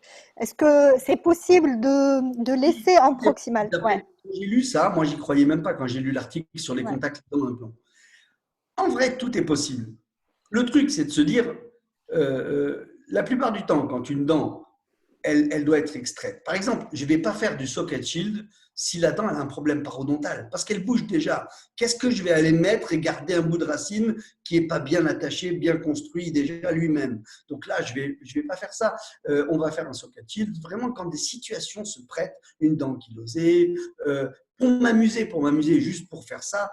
Honnêtement, je ne vois pas l'intérêt. Encore une fois, je replace l'implantologie dans l'humain. Je replace l'implantologie dans le soin. On est là pour soigner, on n'est pas là pour tenter des trucs. Donc, il faut faire des choses qui sont acquises, qui sont… Et on sait que ça peut, le contact implant-dent n'est pas catastrophique. Ils vous disent qu'il y a une néosémantose, des choses comme ça, mais enfin… on n'a pas le recul d'année en année comme on a avec des dents et de l'os, et des implants et de l'os. Donc, du coup, si vous pouvez mettre des implants et de l'os, pourquoi vous allez garder un bout de racine, truc et tout? Il faut qu'il y ait des situations, c'est ce qu'on vous dit dans la fin de l'article, il faut qu'il y ait des situations qui nécessitent la limite du pas de choix. Et on en parle au patient, on lui dit, voilà, je suis dans une limite d'indication, vous y allez ou pas? Mais l'idée, c'est que tant qu'on peut faire un truc sécure pour le patient, il faut faire un truc sécure. En fait, moi, ce qui me dérange dans cette histoire de socket shield, c'est qu'on n'est jamais sûr d'avoir une paroi exempte de bactéries, c'est-à-dire complètement stérile, et qu'il y a quand même un risque de réinfection. J'entends. Ben, la chose, c'est que tu ne vas pas choisir un cas où il y a infection, où il n'y a pas. Ouais. D'accord. Ouais. Tu vas choisir un cas de dents ankylosées, car tu n'arrives pas à sortir. Tu sens que tu vas forcer, et puis tu te calmes parce qu'à un moment donné, tu vas tout casser. Ça nous arrive à tous. Il y a ce moment de l'acte chirurgical qui est d'une subtilité extrême. Il est juste au moment où notre connerie a fait qu'on casse le truc. Je dis bien notre connerie parce que c'est pas que j'ai pas fait exprès. Il y a un moment donné, on le sait dans notre tête que là, tu es en train de forcer le truc. Arrête-toi en temps et en heure et pour revoir. Et là, peut-être, je vais penser au socket shield, mais par dépit plus que par volonté directe. Voilà. Sauf que là, il y en a qui ont publié par volonté directe en disant ça maintient la corticale vestibulaire. Alors, surtout, ne choisissez pas de site infectieux, ne choisissez pas de dents parodontiques avec des problèmes parodontaux qui bougent déjà avant qu'on les extrait. Voilà. Mais pour l'instant, quand on peut faire autrement, pourquoi? Voilà. Moi, c'est mon avis. Donc, que mon avis. ce que je pourrais rajouter, en fait, c'est qu'au niveau de la socket shield, je crois que le docteur Jorge Campos Aliaga qui vient de sortir un grand livre sur le socket shield. Et puis, en fait, ce qu'on a lu à travers plusieurs articles, c'est qu'il ne laisse pas directement l'implant en contact avec la surface radiculaire. Il laisse un espace qui va être envahi avec du sang et il fait en même temps une régénération entre l'implant et la partie radiculaire résiduelle. Mais bien sûr, il faut bien étudier le cas, bien étudier quelles dents et sur quel type on pourrait pratiquer cette technique chirurgicale, effectivement. D'accord, mais si tu regardes bien d'un point de vue biologique, la régénération osseuse guidée, c'est l'os qui est autour qui va influencé par une néo-angiogénèse dans le vide, là où on a mis du biomatériau. Le biomatériau, c'est juste un stabilisateur de sang et de cellules souches en attendant que quelque chose se passe de biologique, c'est-à-dire envahissement par des vaisseaux, puis stabilisation d'ostéoblastes, etc. Mais pour que les ostéoblastes y viennent, il faut que ce soit un site avec des on a un problème de sang qui sont en contact. Ouais. Moi, je suis impliqué de qu'est-ce que la dent qui n'est pas vascularisée, qu'est-ce qu'elle fait pour donner du vivant? Si tu veux, ce qui donne du vivant dans l'os, c'est qu'elles sont capables d'envoyer des vaisseaux vers le site de régénération. Ce qui me pose problème, mais encore, je te dis, je suis ouvert, mais ça me pose problème parce que la dent, il n'y a pas de vaisseau, il n'y a pas de vie, il n'y a pas de sang, il n'y a rien. Du coup, qu'est-ce qu'elle va entraîner de bon dans le vivant? Voilà, mais après, je suis ouvert, hein, c'est pas du tout. Je vois qu'il y a des choses qui marchent. Oui, en fait, j'ai une autre question là. C'est qu'est-ce que vous pensez du comblement avec le broyat de dents qui a été décrit par Grinder dans le cas des cas type 1? Bah écoute, c'est rigolo parce que je viens d'accepter d'être leader pour une société qui fait ça, italienne. Donc, je ne dis pas, parce que je crois que j'ai dû faire des bêtises, je n'ai pas fait exprès, Dr. Ali de Lestine, de dire des marques, parce qu'en réalité, je ne parle pas de marques pour les vendre, je m'en fiche, je ne les connais même pas, ceux que j'ai cités personnellement, mais ce que j'essaie de dire, c'est que, comment dire, ça y est, je me suis perdu, c'était quoi la question, aidez-moi. Bah, juste utiliser, qu'est-ce que vous pensez d'utiliser le comblement avec le broyat des dents, en fait? J'ai dit, j'ai accepté ce boulot d'être consultant pour une société italienne et j'ai commencé à faire des cas que j'iconographie, que je suis, etc. Des fois que le broyat dedans, des fois le broyat mélangé avec du biomatériau, etc. Parce que j'ai besoin d'y voir clair et j'espère pouvoir tirer des histologies derrière pour y voir clair biologiquement. Oui, c'est tentant, j'aime bien l'idée. C'est pas si simple à faire. Il n'y a pas toujours le cas qui s'y prête. Des fois, on enlève des petits bouts de racines tout fatigués, trucs et tout, on ne peut pas le faire. Mais des fois, ça s'y prête. Et j'espère pouvoir un jour peut-être vous en parler, mais j'attends d'avoir le recul et quelque chose qui tienne la route. D'accord. On a une amie de Tunisie qui nous pose la question, c'est-à-dire en flapless, comment vous pouvez maîtriser la hauteur de l'enfoncement de la partie lisse de votre implant? Et moi, je rajoute que j'ai remarqué que vous étiez en train d'utiliser certains implants qui sont actuellement nommés hybrides, qui ont une partie qui est lisse que vous enfoncez, c'est-à-dire que vous mettez à l'intérieur de l'os. Déjà, donc cet implant-là, je le connais bien parce que je l'ai créé. Du coup, j'ai eu la volonté, parce que moi, j'avais travaillé avec une société dont je tairai le nom, qui avait des implants avec 3 spires lisses et le reste était rugueux. Et je vois qu'au bout de plusieurs années, il y a quand même toujours un peu de fonte osseuse chez les gens en fonction de leur hygiène, leur truc. On ne peut pas avoir des patients parfaits qui viennent, qui se brossent tous les jours, etc. Du coup, je vois que ces spires lisses, elles évitaient des catastrophes. C'est-à-dire qu'il pouvait même y avoir une fonte osseuse autour des spires lisses, il n'y avait pas de gros problèmes parodontaux. Du coup, quand moi j'ai eu à créer ça, je me suis dit, mais garde une partie lisse parce qu'on ne peut pas toujours prévoir qu'il n'y aura pas de baisse. Vous savez, les fameux implants, on vous dit l'os, il monte pas. monte pas tous les jours sur les implants, quoi. C'est pas, il y a des fois où on va le perdre. Et dans ce cas-là, alors la première chose que je voulais, c'est que cette partie lisse soit ostéo-intégrée à l'os. Donc, on a fait une étude, une parution sur des animaux où on a montré l'ostéo-intégration de la partie lisse. Donc, moi, les parties lisses ne me posent pas de problème à partir du moment où ostéo intègre. Et on a créé aussi l'implant avec tout rugueux. Il y a 2 implants. En fonction des écoles, ben, celui qui aime avoir une partie lisse comme moi sur des problèmes paro, il va utiliser l'implant avec le col lisse. Qu'il enfonce pas, ça ne change rien, il s'ostéo-intègre. Vous me suivez? Et celui qui est rugueux jusqu'en haut parce que c'est sa philosophie, ben, là aussi, ça se respecte. Moi, j'ai pas de. C'est pour ça que j'ai demandé à ce qu'il y ait les deux en termes d'existence. Docteur Khalid? Moi, bon, j'ai en fait une question par rapport au dernier cas chirurgical où il y a eu le petit souci au niveau de l'apex de l'implant.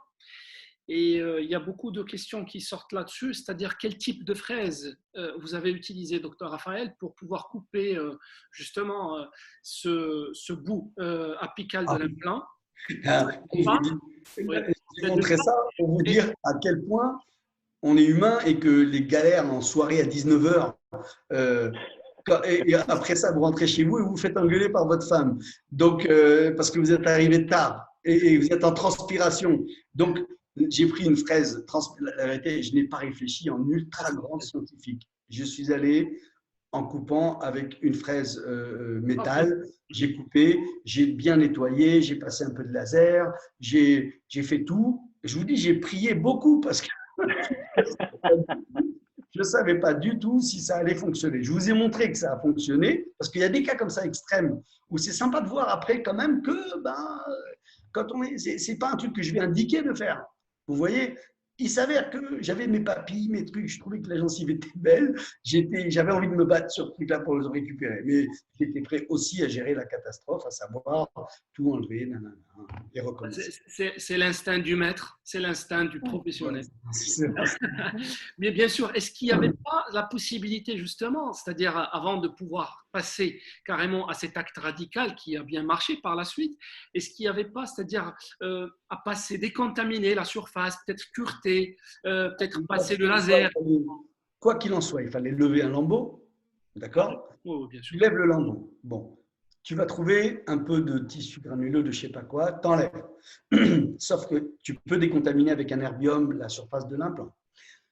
Comment tu vas décontaminer derrière l'implant qui est entre le petit vide qu'il y a entre l'implant en palatin et la corticale palatine? Moi, je ne voyais pas, honnêtement. Je pensais que j'allais laisser des saletés là-bas. Et je me suis dit, j'attacherai les 2 couronnes entre elles. Le bout d'implant qui restait, il doit faire 8 ou 9. Bon, j'ai fait un calcul comme ça. Voilà. Et ça a marché. Voilà, ça a marché, mais j'en ai pas fait 15 dans ma vie des comme ça, je vous rassure.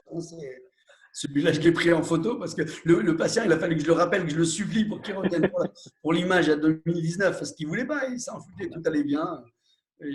Vraiment, je lui dis. Alors, une autre question. Oui. Une autre question par rapport au diamètre du forêt unique que vous utilisez pour la pose des implants. Alors, le forêt unique, ce concept d'implant, il faut avoir une forme d'intelligence de regard du cas. C'est-à-dire que dans la trousse, pour un implant, pour un implant de 4 mm, vous avez un forêt en sous-forage. Par exemple, au maxillaire, je sous-fore à 3,8 et je vais mettre un 4,2 de diamètre. Pourquoi? Parce que l'os du maxillaire, il permet ça. Et quand vous avez vu dans les vidéos, l'implant, il est très coupant. Les spires sont très coupantes, il est très pointu. Du coup, il finit de rentrer dans l'os comme une vis à bois, tranquillement, avec un peu de clé à cliquer. Il avance tout seul. Donc, au maxillaire, j'ai toujours tendance à forer au 3,8. À la mandibule, je fore, si je vois que j'ai un bel os, je vais forer à 4,2 si j'ai un os large, etc. Par contre, si je suis mi-figue, mi-raisin, je vais peut-être forer à 3,8 au départ, et puis je vais rentrer que la moitié de mon 4,2. parce que je suis entre les deux. C'est ce jugement qui fait à chaque fois que on peut pas. Les boîtes qui vendent des implants vous disent il faut ça pour ça, ça pour ça, ça pour ça. Mais en réalité, la vie, elle vous montre autre chose. La vie, elle vous montre que des fois, c'est entre deux. Des fois, je travaille en sens inverse, comme avec les forêts d'ERSA. Je prends mes propres forêts, je mets une rotation maintenant. Je suis devenu un pilote automobile avec mon implant parce que plein de fois, je sens que quand je coupe au premier millimètre où je rentre, je sens que l'os, il n'aime pas. Il commence à trop se couper, trop vite. Ouh, je me dis, calme-toi, change de rotation, inverse la rotation et tu vas tasser l'os que tu es en train de couper, tu vas le tasser à l'intérieur. Donc, c'est comme si on jouait avec les cellules, c'est comme si on jouait. Mais pour ça, il ne faut pas forer en disant, je fais un trou. Non, il faut regarder, il faut comprendre ce qu'on veut, il faut savoir ce qu'on veut obtenir. Et c'est ces chemins-là qui, petit à petit, à force d'analyse, à force de regarder ces cas, à force d'avoir une honnêteté de critique de ses propres cas, il faut pas avoir peur de se dire punaise, tu as fait un truc qui n'était pas bon là, revois, reprends, recommence, ne refais pas ça une deuxième fois, etc. Et c'est vraiment la mentalité. Après, la technique et tout, on a créé des forêts, mais j'ai envie de dire aux gens qui prennent mes implants et des fois qui m'appellent en disant oui, mais j'ai fait ça, mais j'ai envie de dire Yahmar, tu vois. J'ai envie de lui dire, et plein de fois, j'ai des questions qui m'énervent parce qu'il n'y a pas de jugeote, il n'y a pas d'analyse. Et ils sont arrivés, on te dit de mettre du sel, ils mettent du sel. Non, non, non, non. On regarde, on pose un regard intelligent, on pose un regard bienveillant. Quand on commence à forer, on voit qu'on est en train de massacrer, on s'arrête tout très tôt pour revoir. On freine, on lève le pied, on analyse et on revient doucement. C'est ça l'implanto. Oui. C'est pas des méthodes et des techniques. Exactement, en fait, on traite le cas, mais pas un cas. Et puis, il faut, comme dans la vie, il faut être dans l'observation et analyser tout le temps. Ouais, pour Alors, avancer. une autre question qui va dans le sens, dans le degré d'enfoncement, est-ce qu'il va dépendre du biotype? Du biotype quoi? Gingival? Gival. Oui, Le degré d'enfoncement de l'implant? de l'implant. Non. Non. Non. Moi, j'ai tendance un peu à la mode de Adipalti de mettre un peu 3 mm sous la gencive mon col d'implant pour reconstituer avec la provisoire vraiment une belle gencive et tout. Si plus vous êtes près de votre gencive, que vous mettez votre implant pas trop profond sous la gencive, la récession, le truc, vous risquez de le payer, quoi. Quand vous vous mettez un peu en dessous, vous avez un peu de marge de manœuvre pour fabriquer la forme de votre provisoire et pour gérer éventuellement une rétraction, une récession, quoi. En fait, je pense que la question, c'est est-ce que quand on a une épaisseur très importante de gencive, des fois, c'est-à-dire, est-ce qu'on enfonce moins par rapport à une gencive qui est fine, en fait? Parce qu'il y aurait moins de rétraction? Ouais, Oui, tu peux. C'est vrai que ça se tient. C'est un peu dans ce qui se dit dans les études. C'est pas fou de ne pas forcer le trait à chaque fois. Oui, oui, oui. Exactement, et dans le même sens, que pensez-vous de la formule des 4 mm en fait? Quand on a une épaisseur de gencive qui est par exemple de 2 mm, c'est d'enfoncer 2 mm l'implant.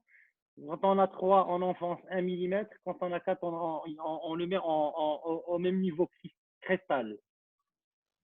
Je ne saurais pas te dire honnêtement. Comme ça, j'ai pas assez réfléchi la question. Non, je vais te dire n'importe quoi. Je préfère pas dire. Je ne sais pas. C'est trop précis, c'est trop plein de micro-points. Comme je connais pas le sujet à fond, je vais te donner juste un sentiment qui vaudra ce qu'il vaut. Mais non, je préfère. Qu'est-ce qui a parlé de ça? En fait, c'est une étude qui a été faite par un Portugais qui est ici en Espagne. Et il a fait en fait, c'est un schéma, c'est une étude en parlant de l'épaisseur de gencive. Je pourrais vous transmettre l'article. Oui, bien sûr. Il a fait la règle de 4. Des 4 mm, en fait, quand on a 4 mm, 3 mm de gencive, c'est 1 mm d'implant qui est enfoncé. Quand on a 2 mm, c'est 2 mm d'implant enfoncé en sous-cristal. Et ainsi de suite. Donc, c'est une étude qui a été faite. Je pourrais t'envoyer l'article. D'instinct, ce que je sais, c'est que d'instinct, j'ai tendance à le mettre au niveau, même légèrement sous l'os. Donc, je vais loin sous la gencive et je ne me mets même pas à ras de l'os. Je me mets légèrement sous l'os d'instinct. parce que j'ai l'impression qu'il va y avoir un petit peu de rétraction osseuse, qu'il peut y avoir un peu de remodelage. Du coup, j'ai tendance un peu à aller un peu loin. Et j'ai donc vraiment, j'ai un long chemin souvent pour aller faire… ma provisoire fait un long chemin. Bon, c'est mon instinct, ça me donne de la marge pour vraiment rebomber le vestibule, en vestibulaire, la gencive, etc. Parce que vous avez vu, elle s'affaisse très vite dès que vous enlevez la dent.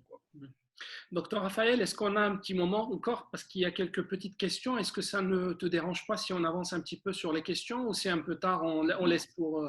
on leur envoie… C'est vous qui n'avez pas mangé pour l'instant. Hein? Non, non, mais on a encore le soleil, il ne s'est pas encore couché. Hein.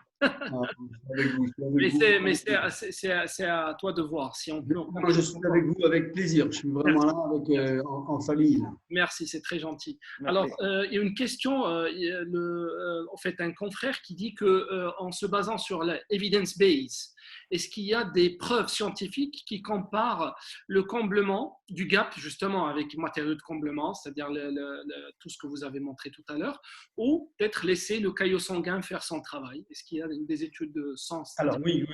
Ben, Denis Tarnot, oui. Stephen Chu, ils ont vachement bossé là-dessus. En gros, s'il y a un caillot sanguin, il y aura de l'os.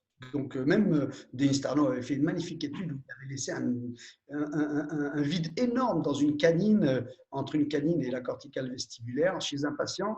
Je ne sais pas comment il a fait pour récupérer la dent. Il a carrément pris la carotte osseuse avec l'implant après.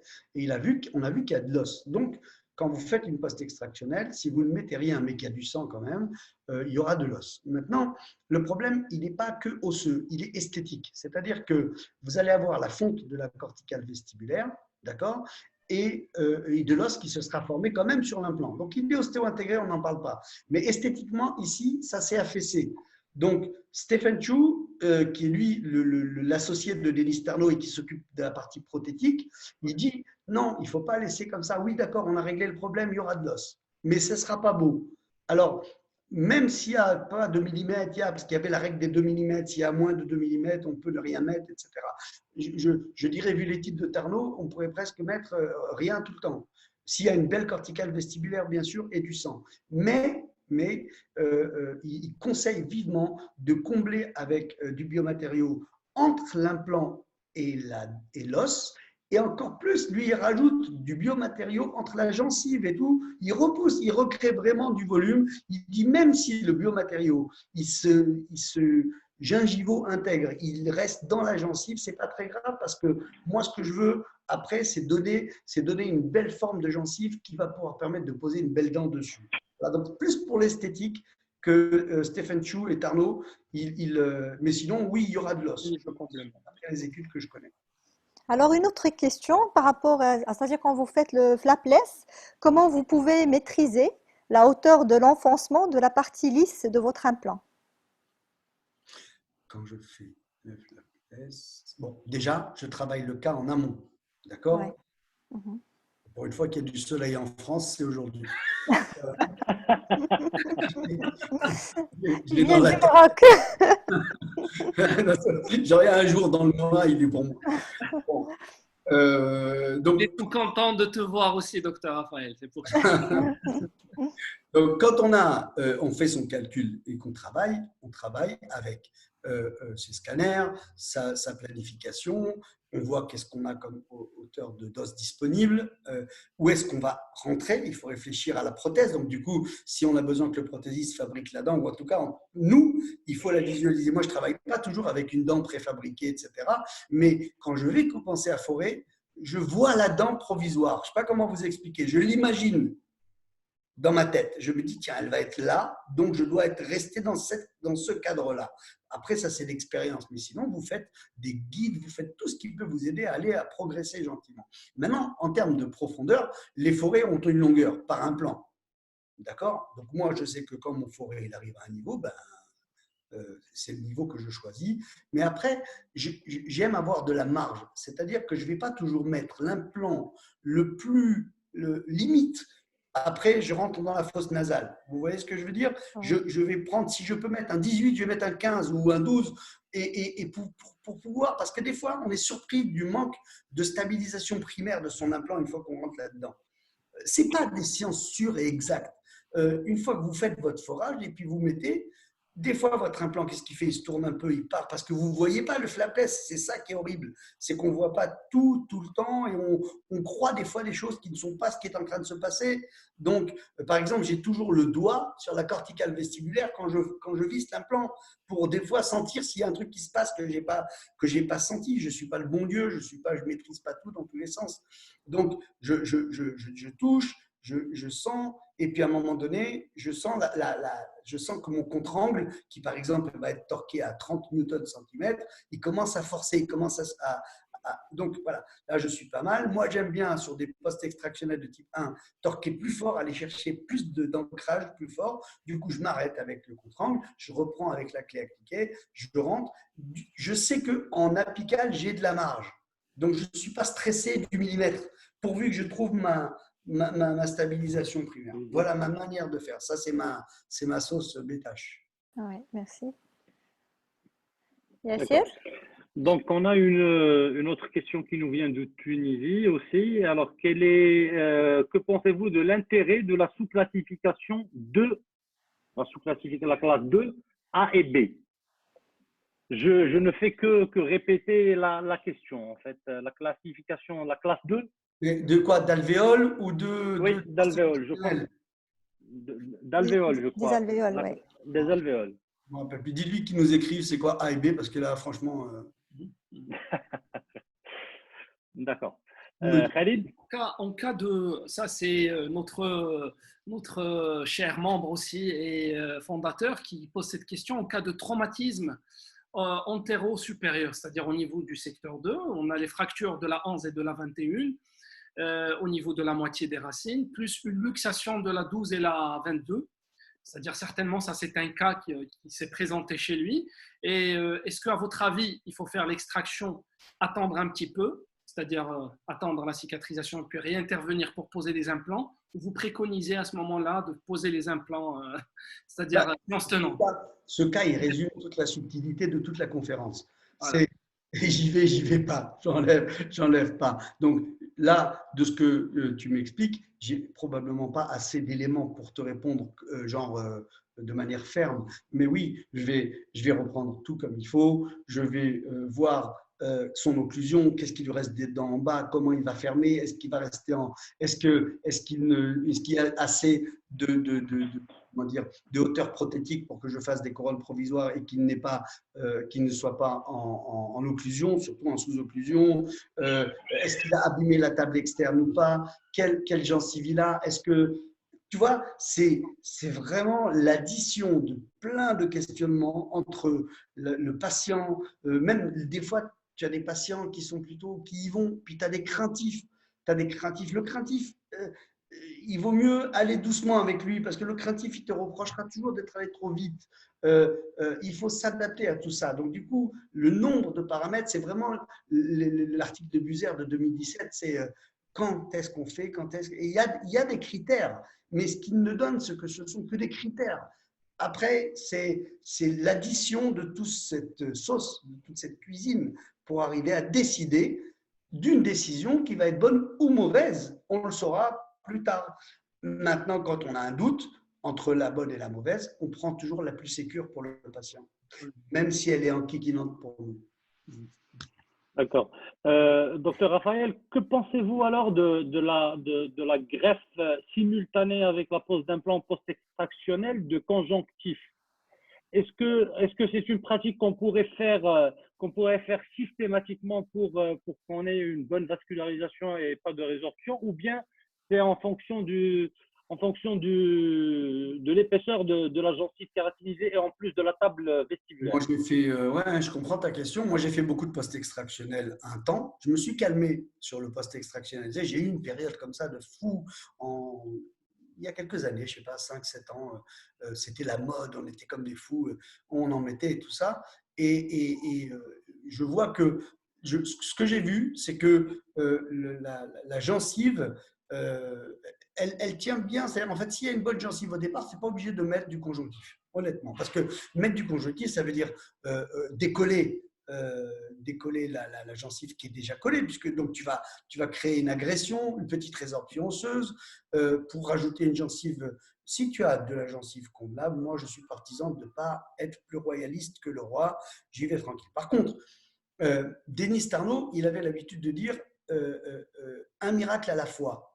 Je me réfère beaucoup à lui parce que vraiment j'ai adoré sa philosophie.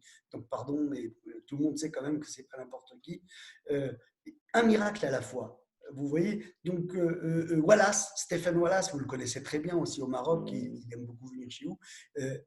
Il dit aussi un miracle à la fois, pas trop de trucs en même temps. Alors là aussi, je vais dire, ça dépend, parce qu'il y a dans les conférences de consensus maintenant, il y a des fois pour une même technique deux consensus.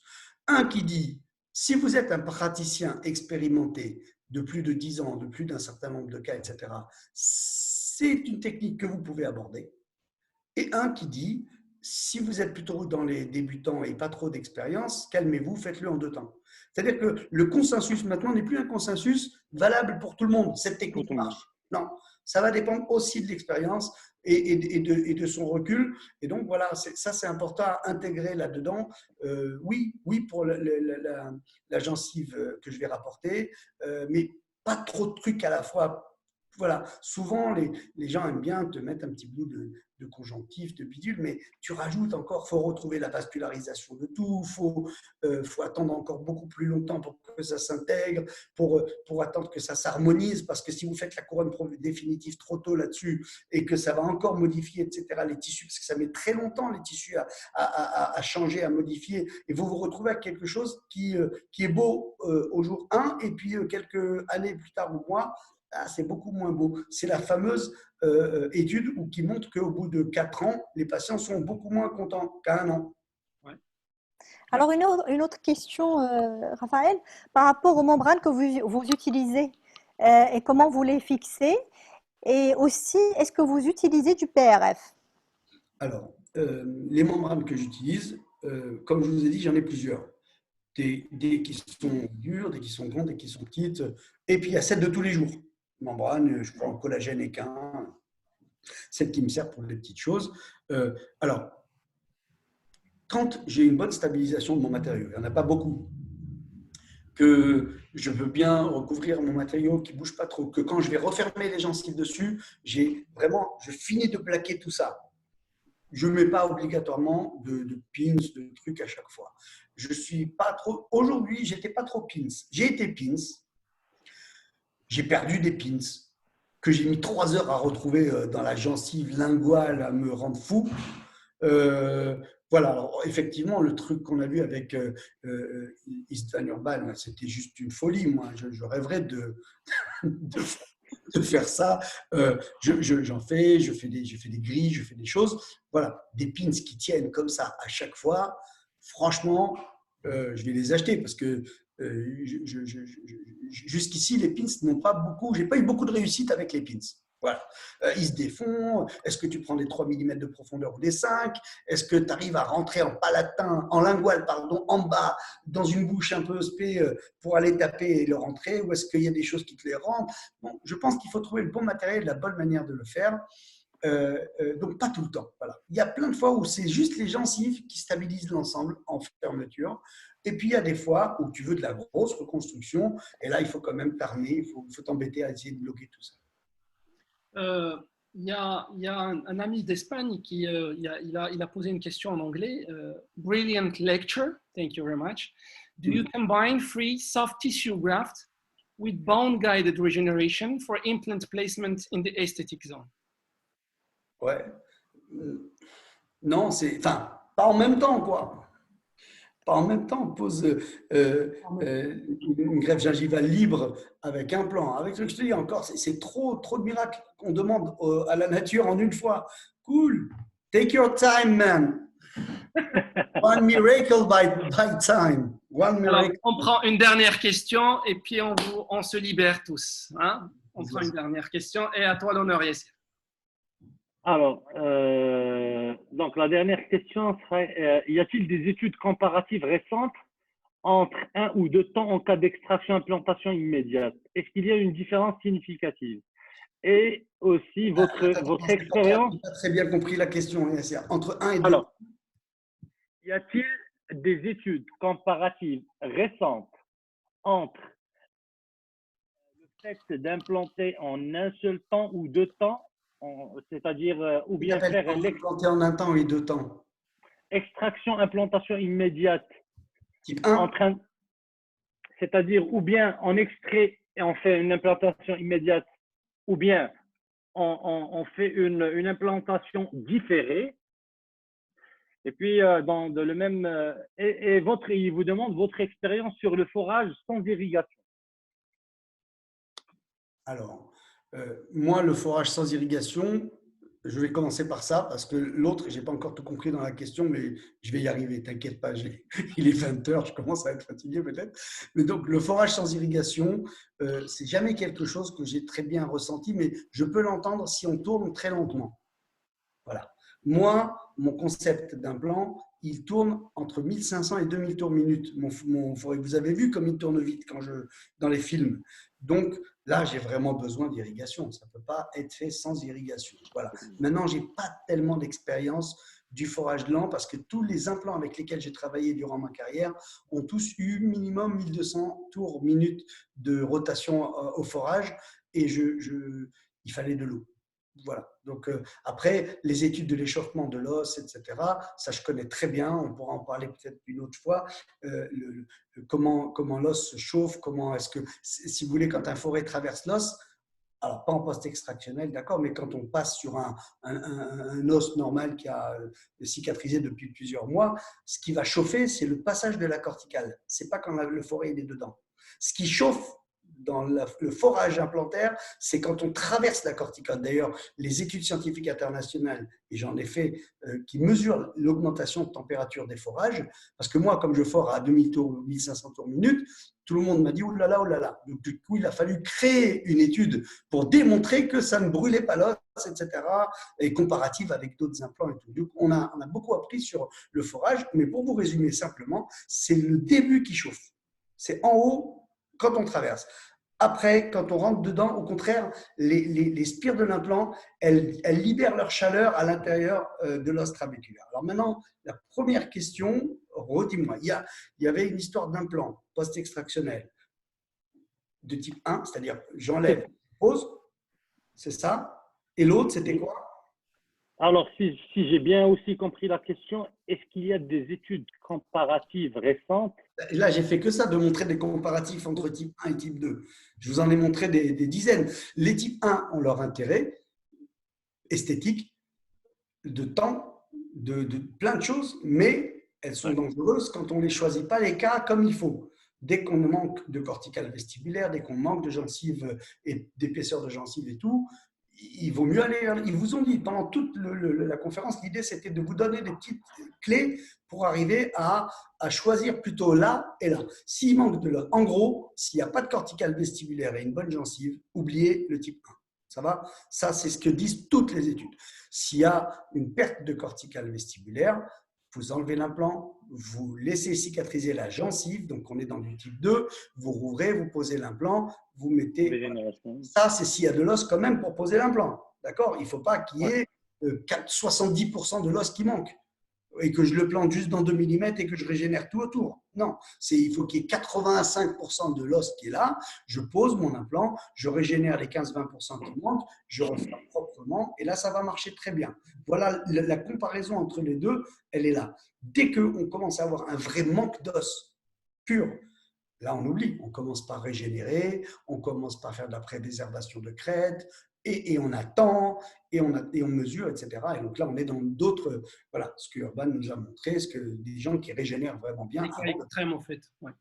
Et c'est-à-dire, au moment du forage, quand on veut poser un implant, est-ce qu'on peut récupérer justement l'os par rapport au forêt et puis le réutiliser pour combler le gap qui existe entre des fois?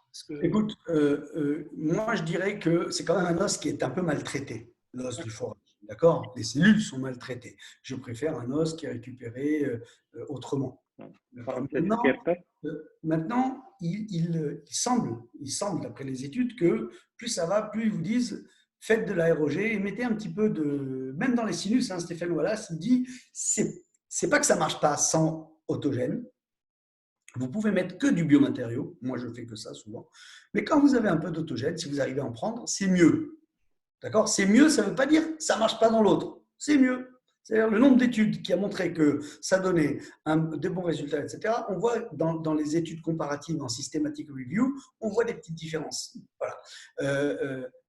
Ça me paraît important de parler de ça.